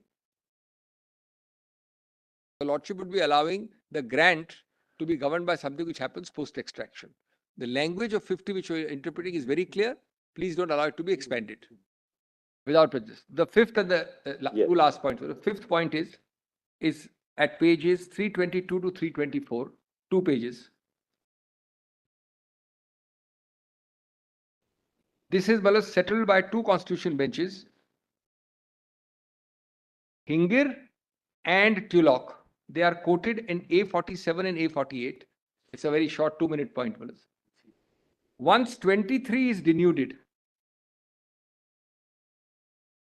then 66 cannot lie, because 66 is a piggyback provision which lies with 23. Once That's- entry 23 of list 2 is denuded, Then entry 66 square fees. entry 66. Yeah, entry 66 is the entry for fees, list 2. Oh, the fees. Yes. Pro tanto gets eclipsed or inoperable or inapplicable. The judgments are clear, Mullahs. My paras, the lordship will note, are 47, 48 and 49 at 322 to 325. They are Hingir, Constitution Bench, Tulloch, and Mullahs, Mr. Sirvai has clearly, very unequivocally in his usual style in A49 of my para, I've quoted that. Said so. Not that Mullahs, any one person is dispositive, but this is Mullahs in the same trend. Now, Mullahs, the last point. Yes, I'm sorry, this should be said. The reason for this fifth point of 66 is para 110 of Kesoram. That will be, Mullahs, with great respect, ridiculously broad. It says all fiscal levies. Then your lordship will have validation of all fiscal levies by whatever name called, including 66 is a fiscal levy. Para 110 of Kesoram says all fiscal levies is clearly overbroad. And your lordship is, Mullahs, now laying down the law for. Now, lastly, Mullahs, just turn to page 338. Does it take exactly 5 minutes? It's a very interesting 10-page analysis of Kesoram. I'll read less than a page and a half. 338. Mullahs, Kesoram, with deepest humility, and this is grievously wrong. It's not wrong, it's grievously wrong. And why is it so? Again, it doesn't matter. Your lordship is 9 judges, but your lordship should know this, because it is really. So first para is C 1.1 at page 338. Point obvious: 5 judges cannot effectively overrule or sideline 7 judges. That's an obvious point. I've cited the case law, not required. That's my para 1.1. They had to refer it.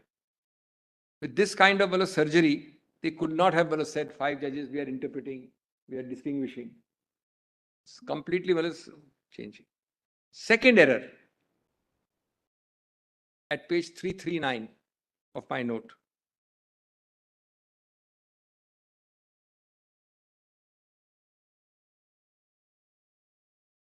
The typo point is answered by C point 2.2 and 2.3 at 339. Well, I can understand your lordship saying something. With the para quoted by me in C 2.3, how can you say, Malas, that it's India Cement held that royalty is not a tax, and by typo it became a tax? You can say that conceptually I don't agree, I refer to. This will redefine the word typo. That is C 2.2 and 2.3. India Cement is saying with guns blazing categorically. And I've just read a 2-month later judgment by the same person who presided over India Cement, saying that we held that royalty is a tax. Third error Into a tax. is C 3.3 at 340. What is the errors I explained in much more detail? I'm only pinpointing 1 or 2 paras each. Well, as it says, and this is where is something grievously wrong. It says that India Cements looked at 2 High Court judgments, Mysore and Patna. And then it also looked at 4 other judgments. And India Cements is wrong because it really intended to follow 4 judgments. Now, this is answered very clearly in C 3.3. My lord is ticked. Those 2 judgments are given. 3.3 at page 340. Don't read it. Go to the real relevant parameters. 4.3. India Cement noted 4 lines of cases and 2 lines and said we prefer 2 lines. I hope I am clear on this. That's 4.3. What your lordship prefers is not the point, but Kesoram can't say in 5 judges that India Cement overlooked 4. And why did it choose 2? It cited all the 6. It cited 2 left and 4 right and said we prefer the left. Why can't it say so? And who is Kesoram to say so, Malas? Then, Malas, the 5th error is at 5.2. This, Malas, they say, they brush aside India Cement in Malas Kesoram. I've given the Kesoram paras also. That was India Cement was a case of cess on royalty. And therefore, there's no occasion to decide royalty is a tax or not. But Malas, that forgets. See, in this, your lordship will only tick 5.2 and 5.5. Only 2 paras. 5.5 is Malas at 343. They were no doubt dealing with a cess. But the para says cess is a tax, royalty is a tax, therefore tax on tax we don't accept. It says clearly the paras are quoted by me. Now we've seen the matter as a matter of first impression. So I'm done, Manas. Thank you, Dr. And Singh. lastly, Mr. I'm deeply obliged, Manas. The lordship will see the written submission for the few things Yes, I've sir. left out. I'm very deeply Thank you, Dr. Singh. Mr. Ganguly. I'm very deeply obliged for the Thank you. accommodation of time also. Yes, Mr. Ganguly.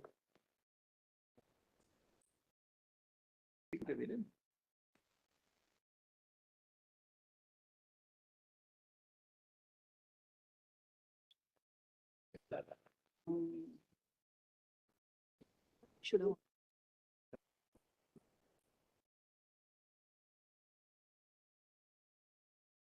The parties I've appeared for, I've given here.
May I please lordship submit?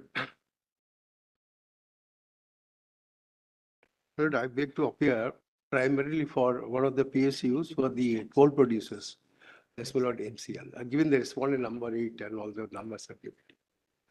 Lord, I have given my written submission to the first trench of our submissions. I don't want to.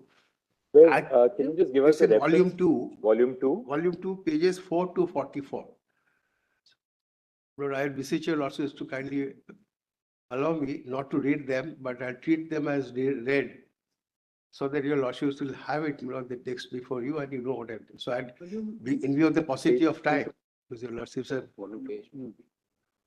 lordships have rationed their time. So in view of the paucity, my lord, I would try to be as brief as possible, making only the essential points.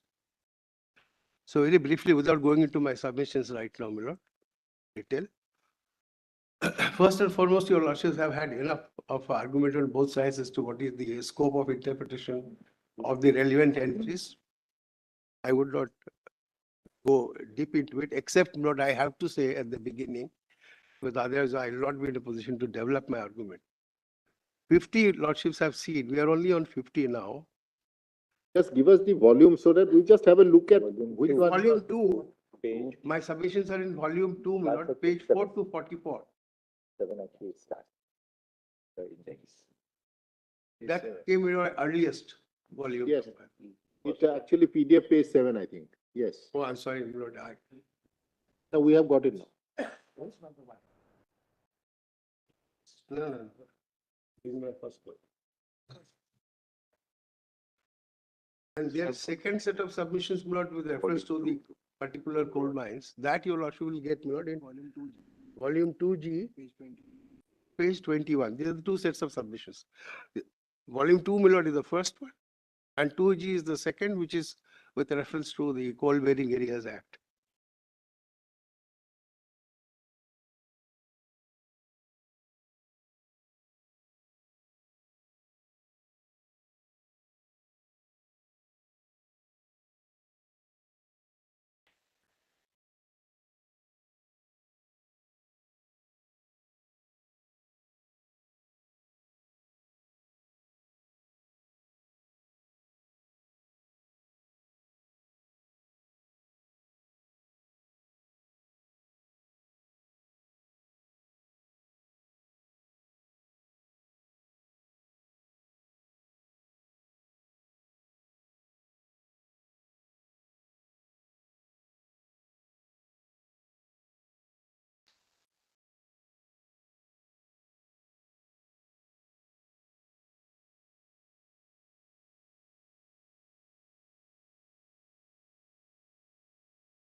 Right?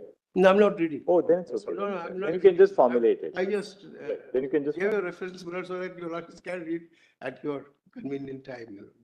But briefly, I'll just keep, my lord, my summaries, my submissions. Your lordships have heard for so many days, my lord, the scope of the various entries.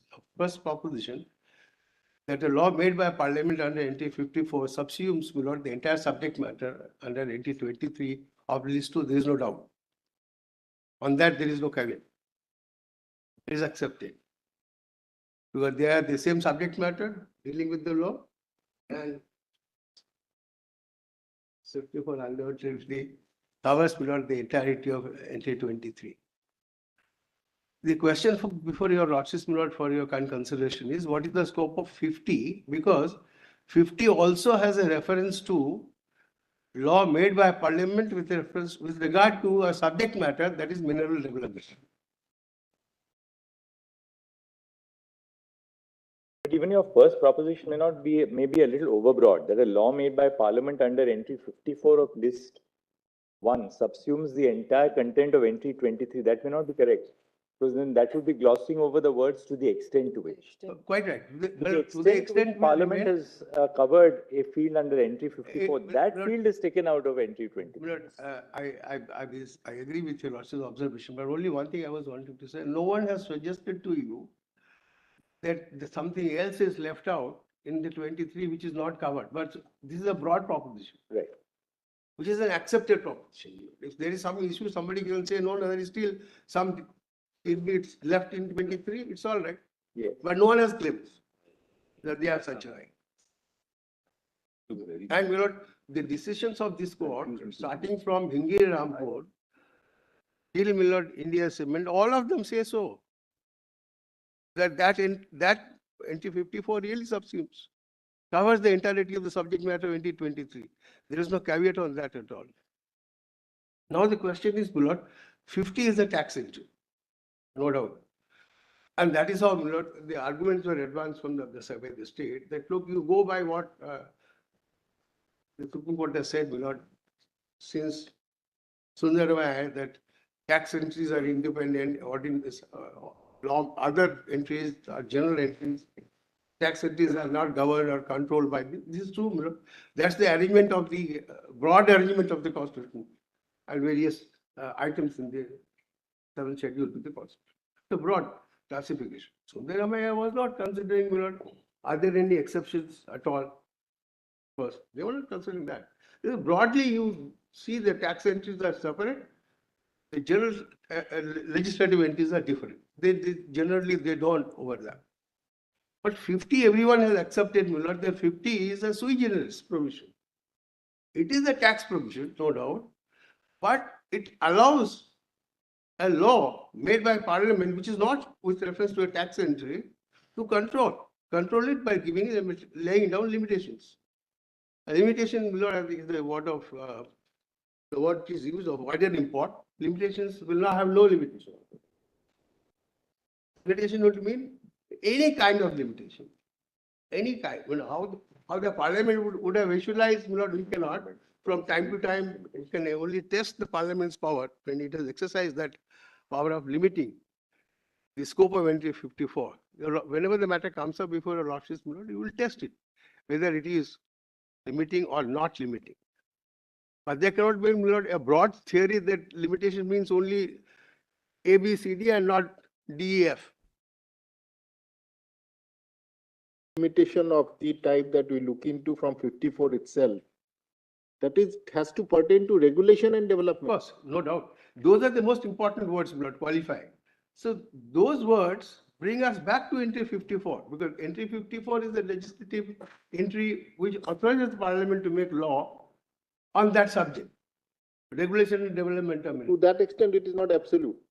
No, it is not. It is. I'm not saying such. No, I mean, we just. It's a law trying made to by understand- Parliament in understand what exercise you're of trying its to say. powers. Under power is of course 246, but it's subject, which is a general subject. Parliament has been given the power to regulate this by limiting the taxing power of the state. That's the significance of this entry bill. Now, having said that, that's the scope. First step in the interpretation of entry 50. The next, what my friend Mr. Singh was trying to argue. If you look at the entry Muller, it is not a tax on minerals. That could have been so. Very simple thing would have been Muller. Constitution to say taxes on minerals. And then you say whatever subject to, etc., etc. But the Constitution makers have not said so. They've chosen a different expression, not minerals. Taxes on mineral rights, obviously, because they were aware that there is a clear distinction between mineral and mineral rights. They're not one and the same. My friend has already given you that exposition.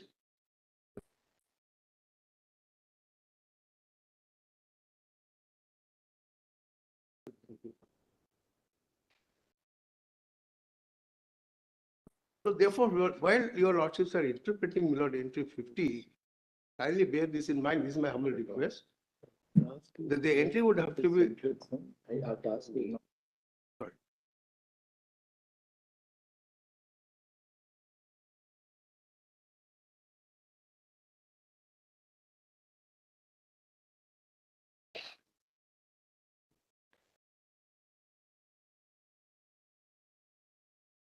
It's different.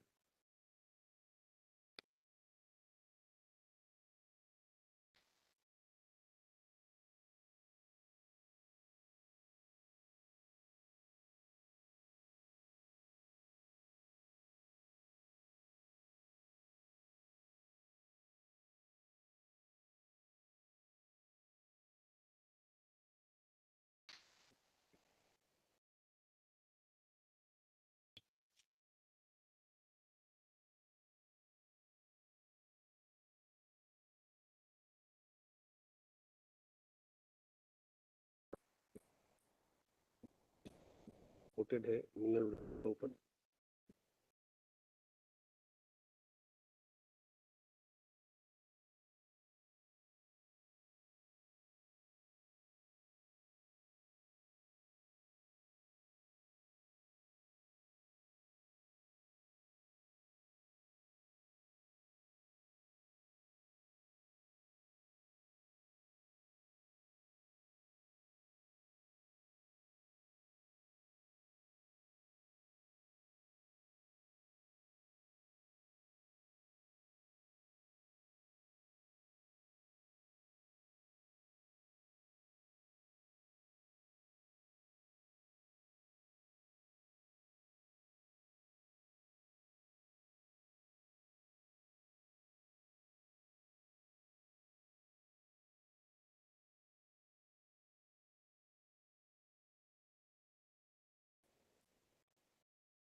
4H.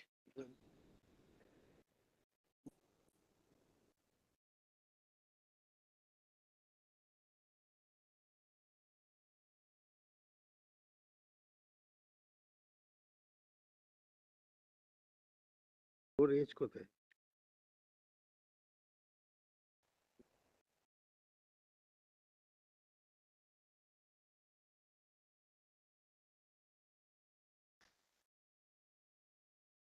না, 4H নিয়ে।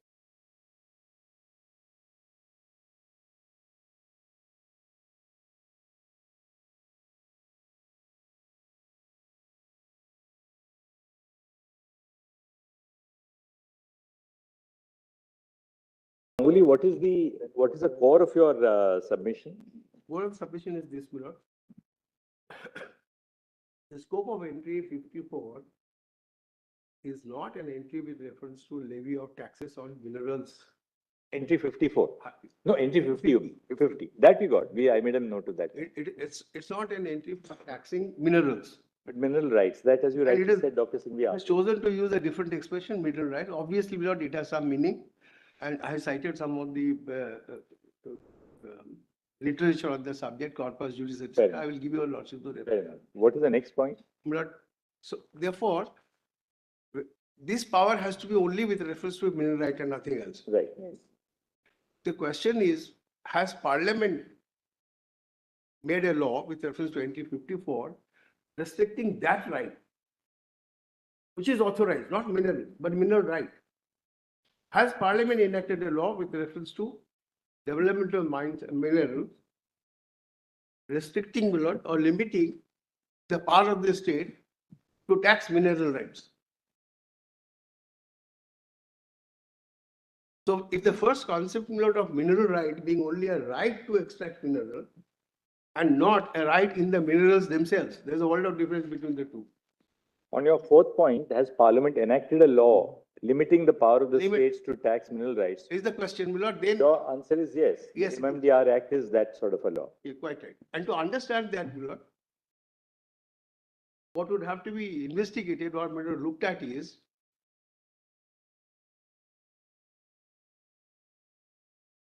Yes. whether the parliamentary law really restricts the right of the state to levy of that kind of tax. So how do you, what is it, without reading the act, how according to you do you say that, well, that is a law which restricts a limitation under entry 50?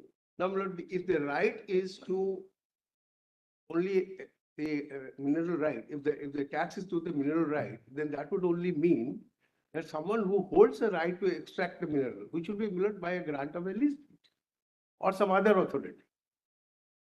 But then are you conceding the fact that there is no limitation imposed by Parliament on the right of the states to tax mineral rights? No, I'm not. They have that under the entry, yes.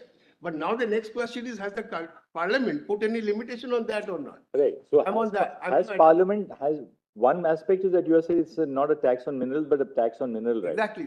But according to you, has Parliament left the area of a taxation of mineral rights open to the state? No, it is not. That's what it's coming to. Therefore, Milord, the law of the Parliament would have to be tested from that angle. Has it left open or has it decided? According to MMDR has not. Covers that. It covers that field. Right. It provides for levy of, Milord, for example, the dead rent.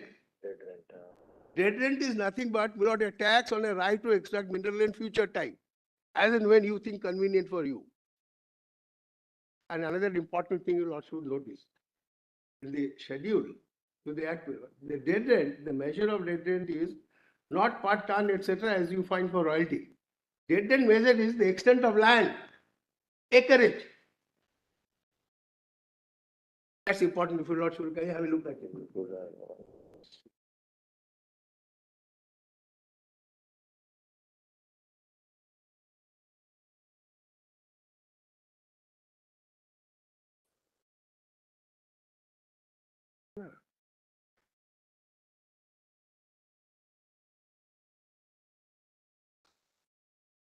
Second schedule.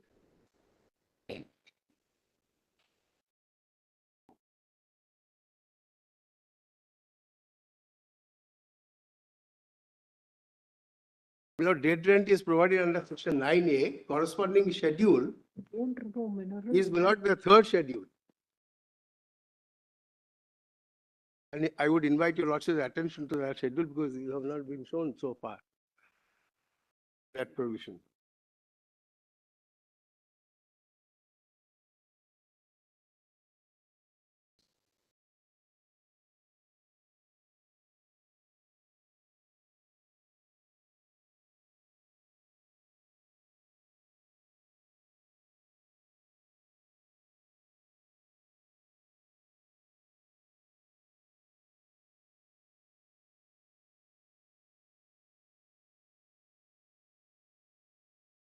For not exercising right in respect of Exactly. You mineral. have the right, no, you have to retain in the right, not Nothing to exercise. do with mineral, exercise of mineral rights as such.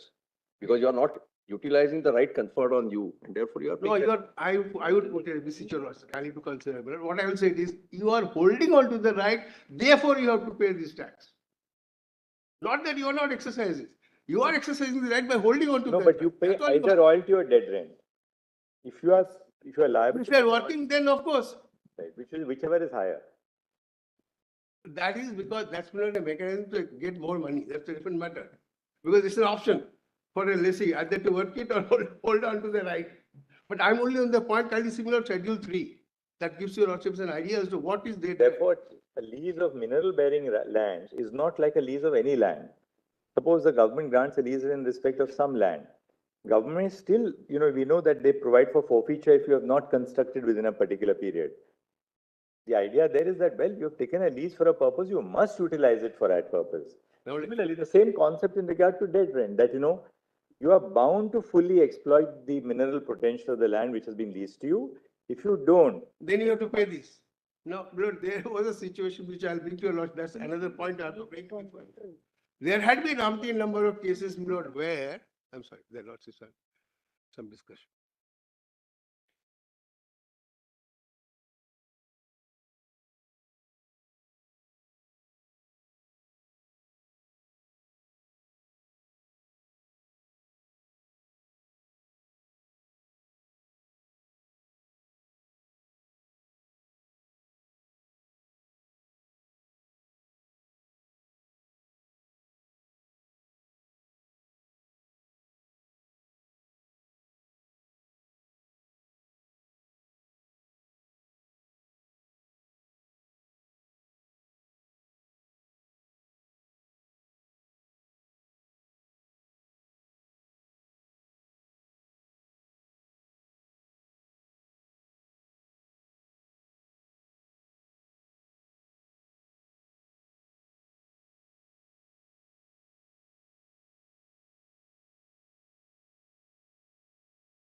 I remember that. So my lord has seen this third schedule, my lord, it says. it's will on also say acreage. rates It's on of deed acreage. rent. It's on acreage. It's for acres. Per hectare per annum. So that is what is not contemplated to be the right of the state to tax under entry 50. But that is now being regulated, or you put it in the language of 54, limitation. The reason why it is on acreage is because no mineral is extracted. Exactly. Therefore, a dead rent. If But mineral it is is taxing the right. extracted, then it is a royalty on the mineral. Quite right. Absolutely right.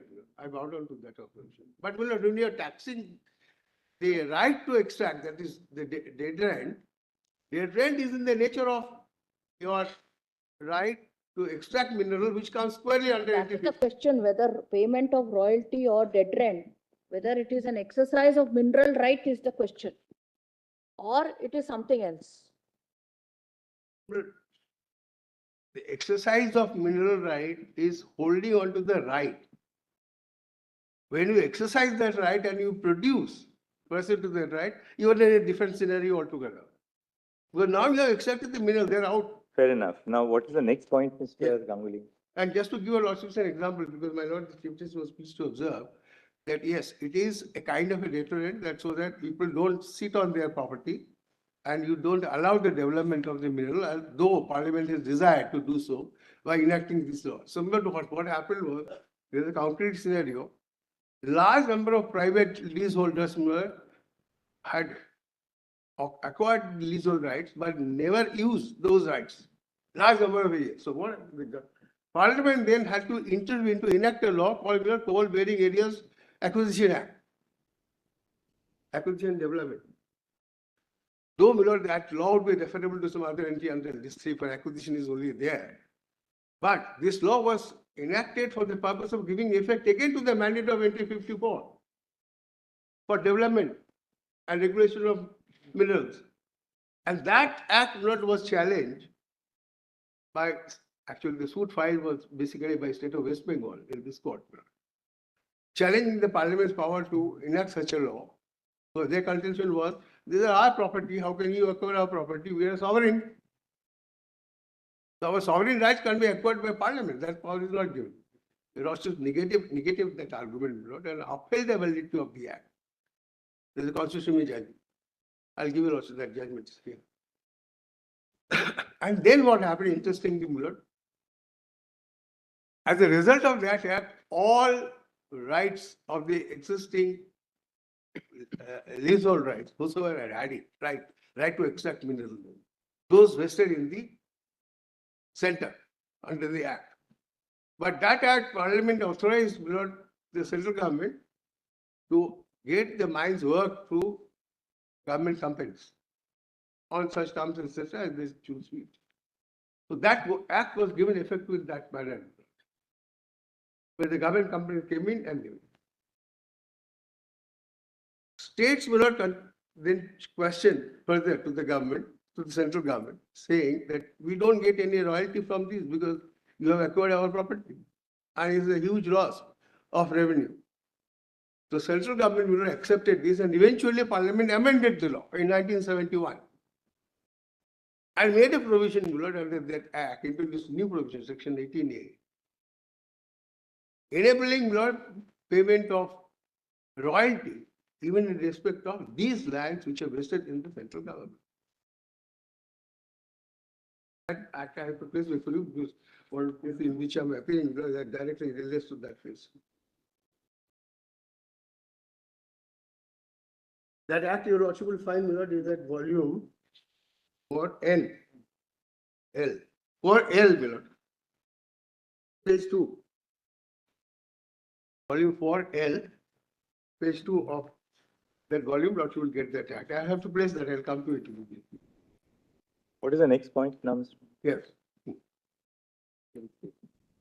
The other point which has been already argued, but I owe a duty to the court to explain to your lordships what happened exactly in Kesoram.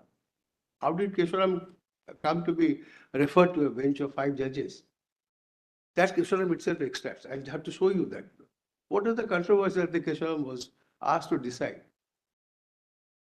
It was not whether the tax on royalty is a tax on mineral rights or on minerals, and whether royalty is a tax or these are none of these issues were conversed at all there. I'll immediately show you that that judgment. I will show you quite a few paragraphs. So the scope in Kesoram was completely different. This was not an issue at all. Much less reconsideration of what happened in the Indian cement. But I have to give it to the ingenuity of my friend Mr. Dwivedi. After the hearing was concluded by the Constitution bench, he came out with his hearing is closed. He came out, stood up to say, I have point that there is some kind of a typographical error in the judgment. This was attempted to in an earlier case, in the Odisha cement case, but given up. This was raised, so we asked the court, are you going to take up this issue now that the hearing is concluded? So Chief Justice Khare was presiding the bench, said, certainly not. It was a closed chapter. So nobody addressed any argument to that bench at all on this question. Whether there was an issue or not, let's not go into that. This is a factual thing. Why to go into all that? Actually, we will really go into a unnecessary quagmire. If we muddle, if we start now. No. This is an historic fact. Unfortunately, we didn't have the transcript facility in those days. To come another case then. Right. Whether it was argued, not argued. Yeah, that's why your lordship find, my lord, lordship do not find any mention at all in the dissenting judgment of Kesoram Justice Sinha. has just that limited significance because that was one of the reasons why the reference was made to us.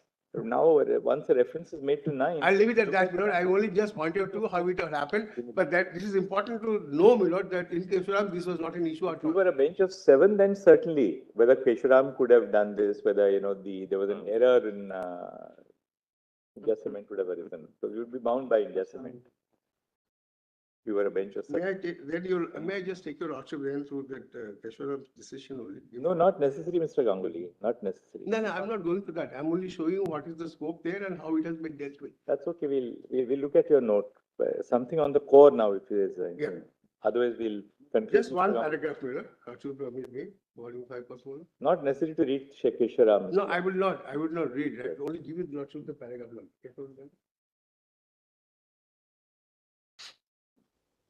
After Mr. Ganguly, Mr. Bagaria will be arguing next. Who? I think sequence Mr. Bagadia, Kambata, myself and Mr. Gu. Subject to 3 o'clock. Mr. Bagaria, Mr. Datar, Mr. Kambata, and then?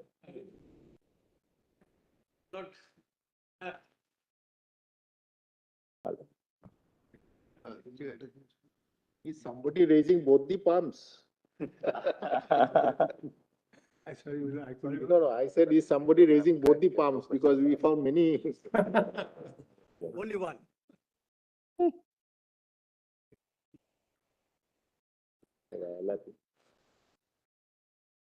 So then let me take your lordship to the Coal Waiting Areas Act directly, because that's an additional point.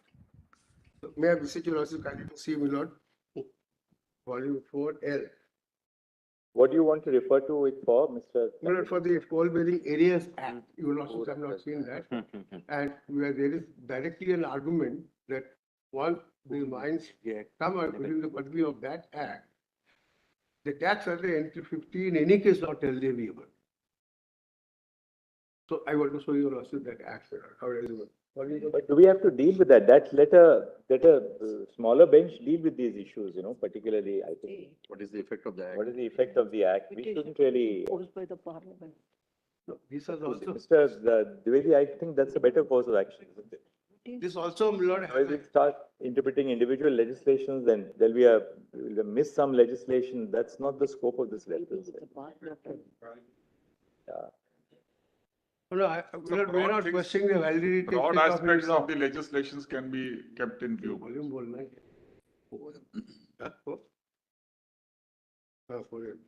Anything else, Mr. Ganguly? Or we So can have if you also Mr. just Bagaria permit me to, my lord, this is an act which is important for the reason that it will throw light as to the scope of, my lord, entry 50. That's why I just want to tell your lordship what it is all about. We are not asking your lordship to adjudicate on the nitty-gritty of that provision, no.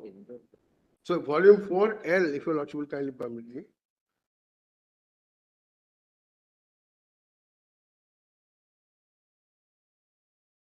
Page 2. Yeah.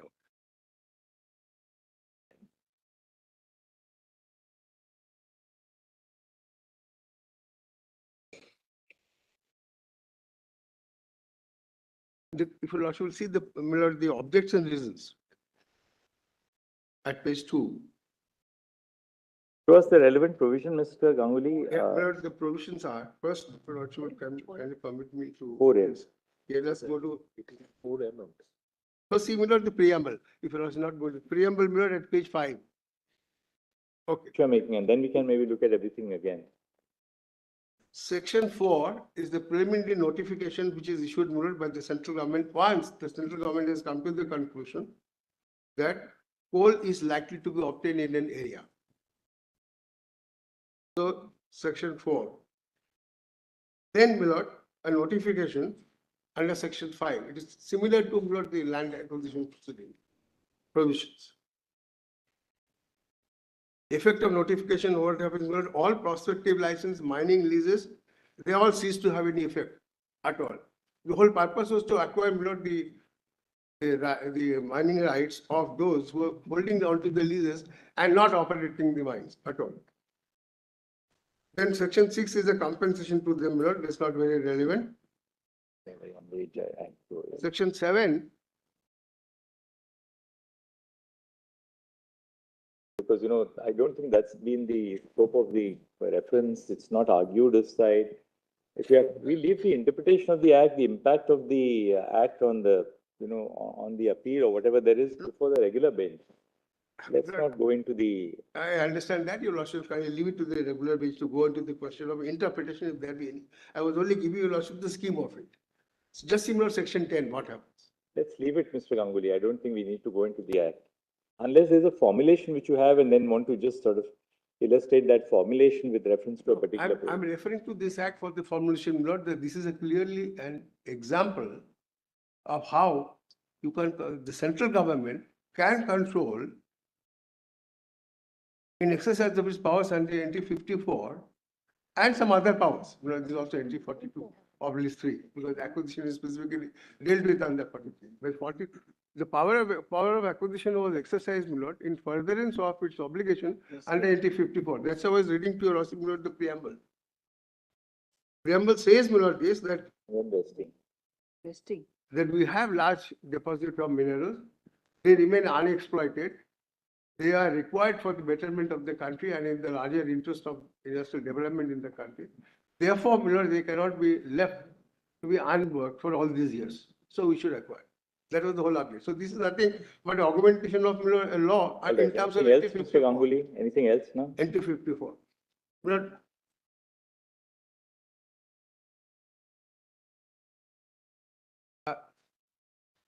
A few portions, my lord, I have to show to your lordship from the India Cement judgment, just 1 or 2 paragraphs, to indicate how, my lord, India Cement dealt with the issue. So if your lordship will kindly permit me, it is volume 1,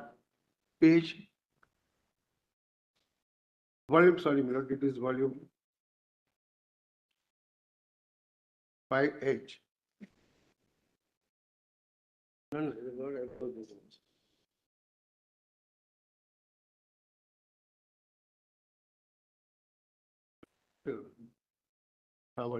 Volume 5. My lord, volume 5. I was just reading it.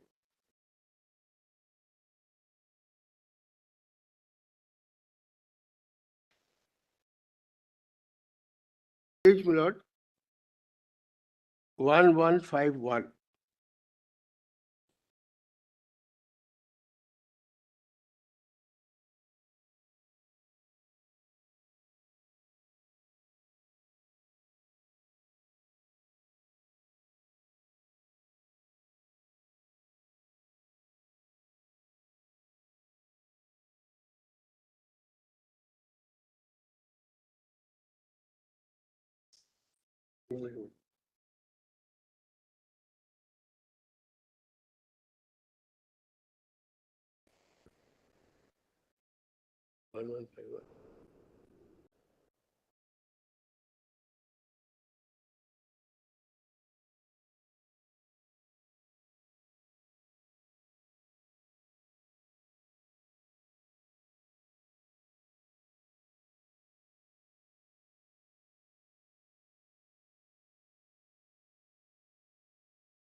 Royalties traceable to NT 20. Yeah. 33 of India. Yes, okay, I got it. 33 you thought, no? 33 also is got. Page, my lord, 1200. No, first, your lordship will just once again, my lord, see the question that was formulated by the court at page, my lord, 1155, foot of that page. Question involved in the special petition, and the petition is whether levy of cess or royalty is within the competence of the state legislature. And they go on to discuss this, my lord. Then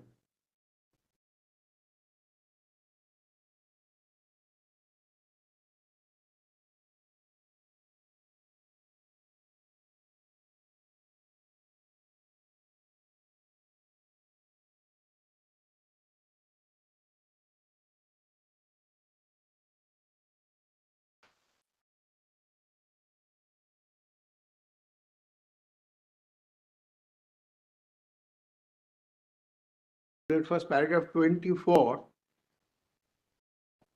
at page 1166. Here the lawsuits are discussing the scope of entry 15 of list 2.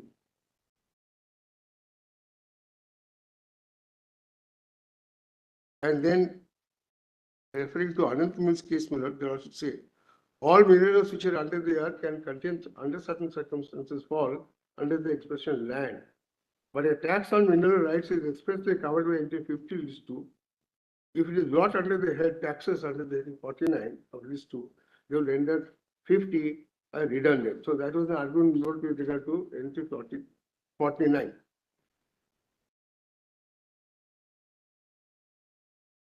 Then kindly turn to paragraph 29 at page 1168, where the lordships are now discussing the case on HSI Murthy's case. Murthy's case was the issue whether Murthy has correctly laid down the law or not. And So only what are you driving at actually? Paragraph 20. What are you driving at? What I'm driving at is, India Cement was directly concerned with the question as to whether royalty is a tax or not. Why? Because their lordships are considering the validity of the earlier judgment in Murthy's case. Murthy said, a tax on royalty, that's what it says, on royalty is a valid tax. So that was the issue which was before the court. The court was examining whether that is correct law or not.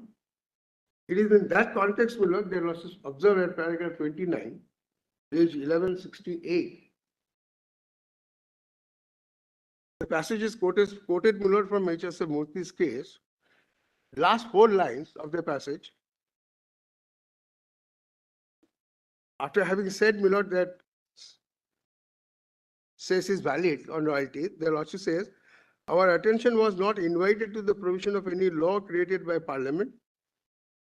In the context of section 78 and 79 of the scheme of those provisions, it is clear that the land says in the truth a tax on land under NT 49 of the state list.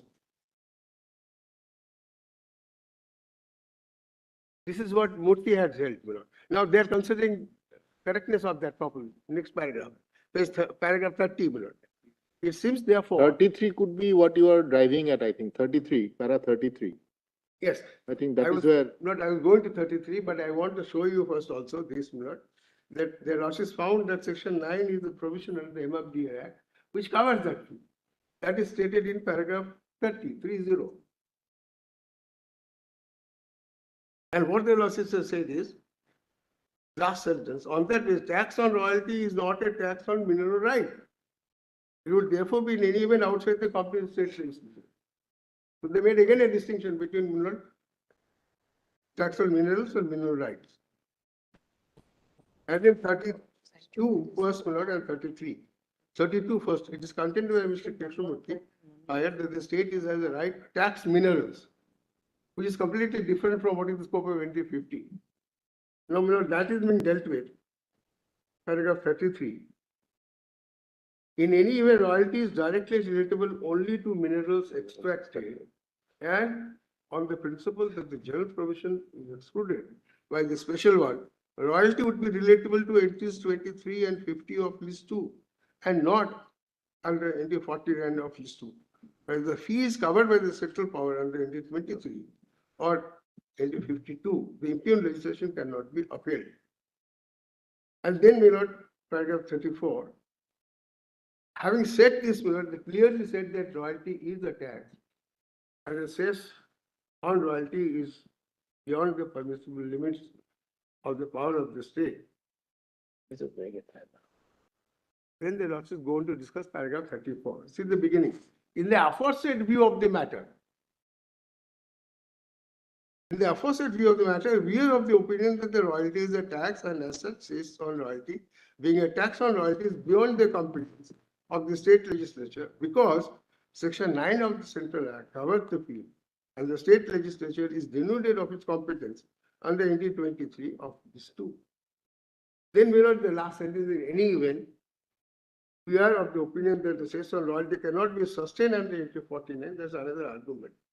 And then the royalty on a mineral right is not a tax on land, but on payment of the user of land. Now, this is being picked up, this last sentence, to suggest that India Cement did not have the occasion to decide whether royalty is a tax or not. That, with great respect, that is the genesis of, Kesoram's beginning. That's how the Kesoram begins, let's say, to distinguish this judgment, of 7 judges. And that's how the Russians have found some possible error, etc., etc. Whatever is that.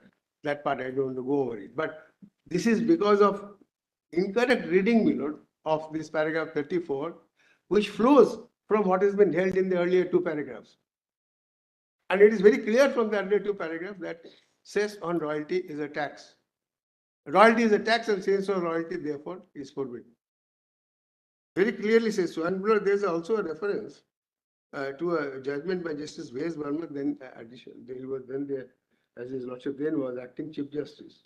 He has also held that the development says under Section 9 of the Madhya Pradesh is ultra virus. But they also did not go further into it because the appeal was pending before this honorable court.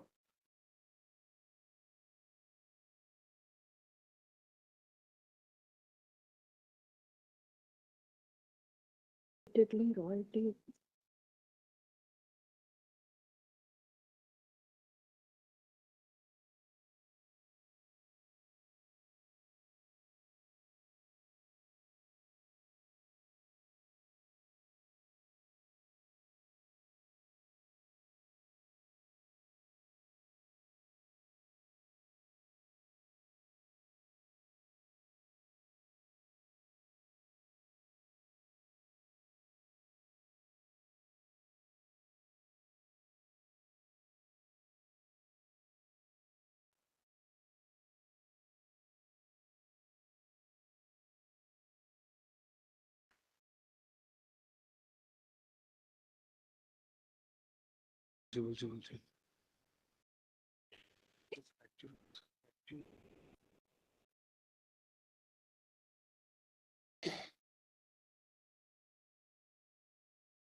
But I was referring to that coal bearing areas act for the limited purpose. That how does that act also reflect on the interpretation that your losses are going to place on entry 50 is this?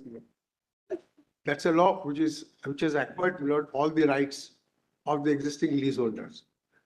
And then the government, in furtherance of its objective under entry 54, for further development of mineral development, has compulsorily directed that those lands would have to be developed for the purpose of mineral development. And that's how they appointed the government company. That act now provides by an amendment to Section 18A without payment of royalty.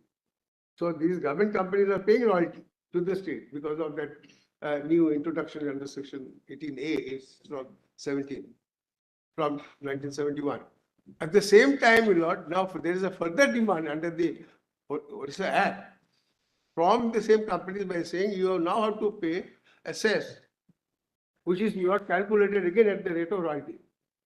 Right. Thank you, Mr. Ganguly. We'll, now, after lunch, Mr. Bagaria, we'll hear you after lunch. For 15 minutes, we'll give Mr. Bagaria and then Mr. Dada. May I address after Mr. Bagaria? We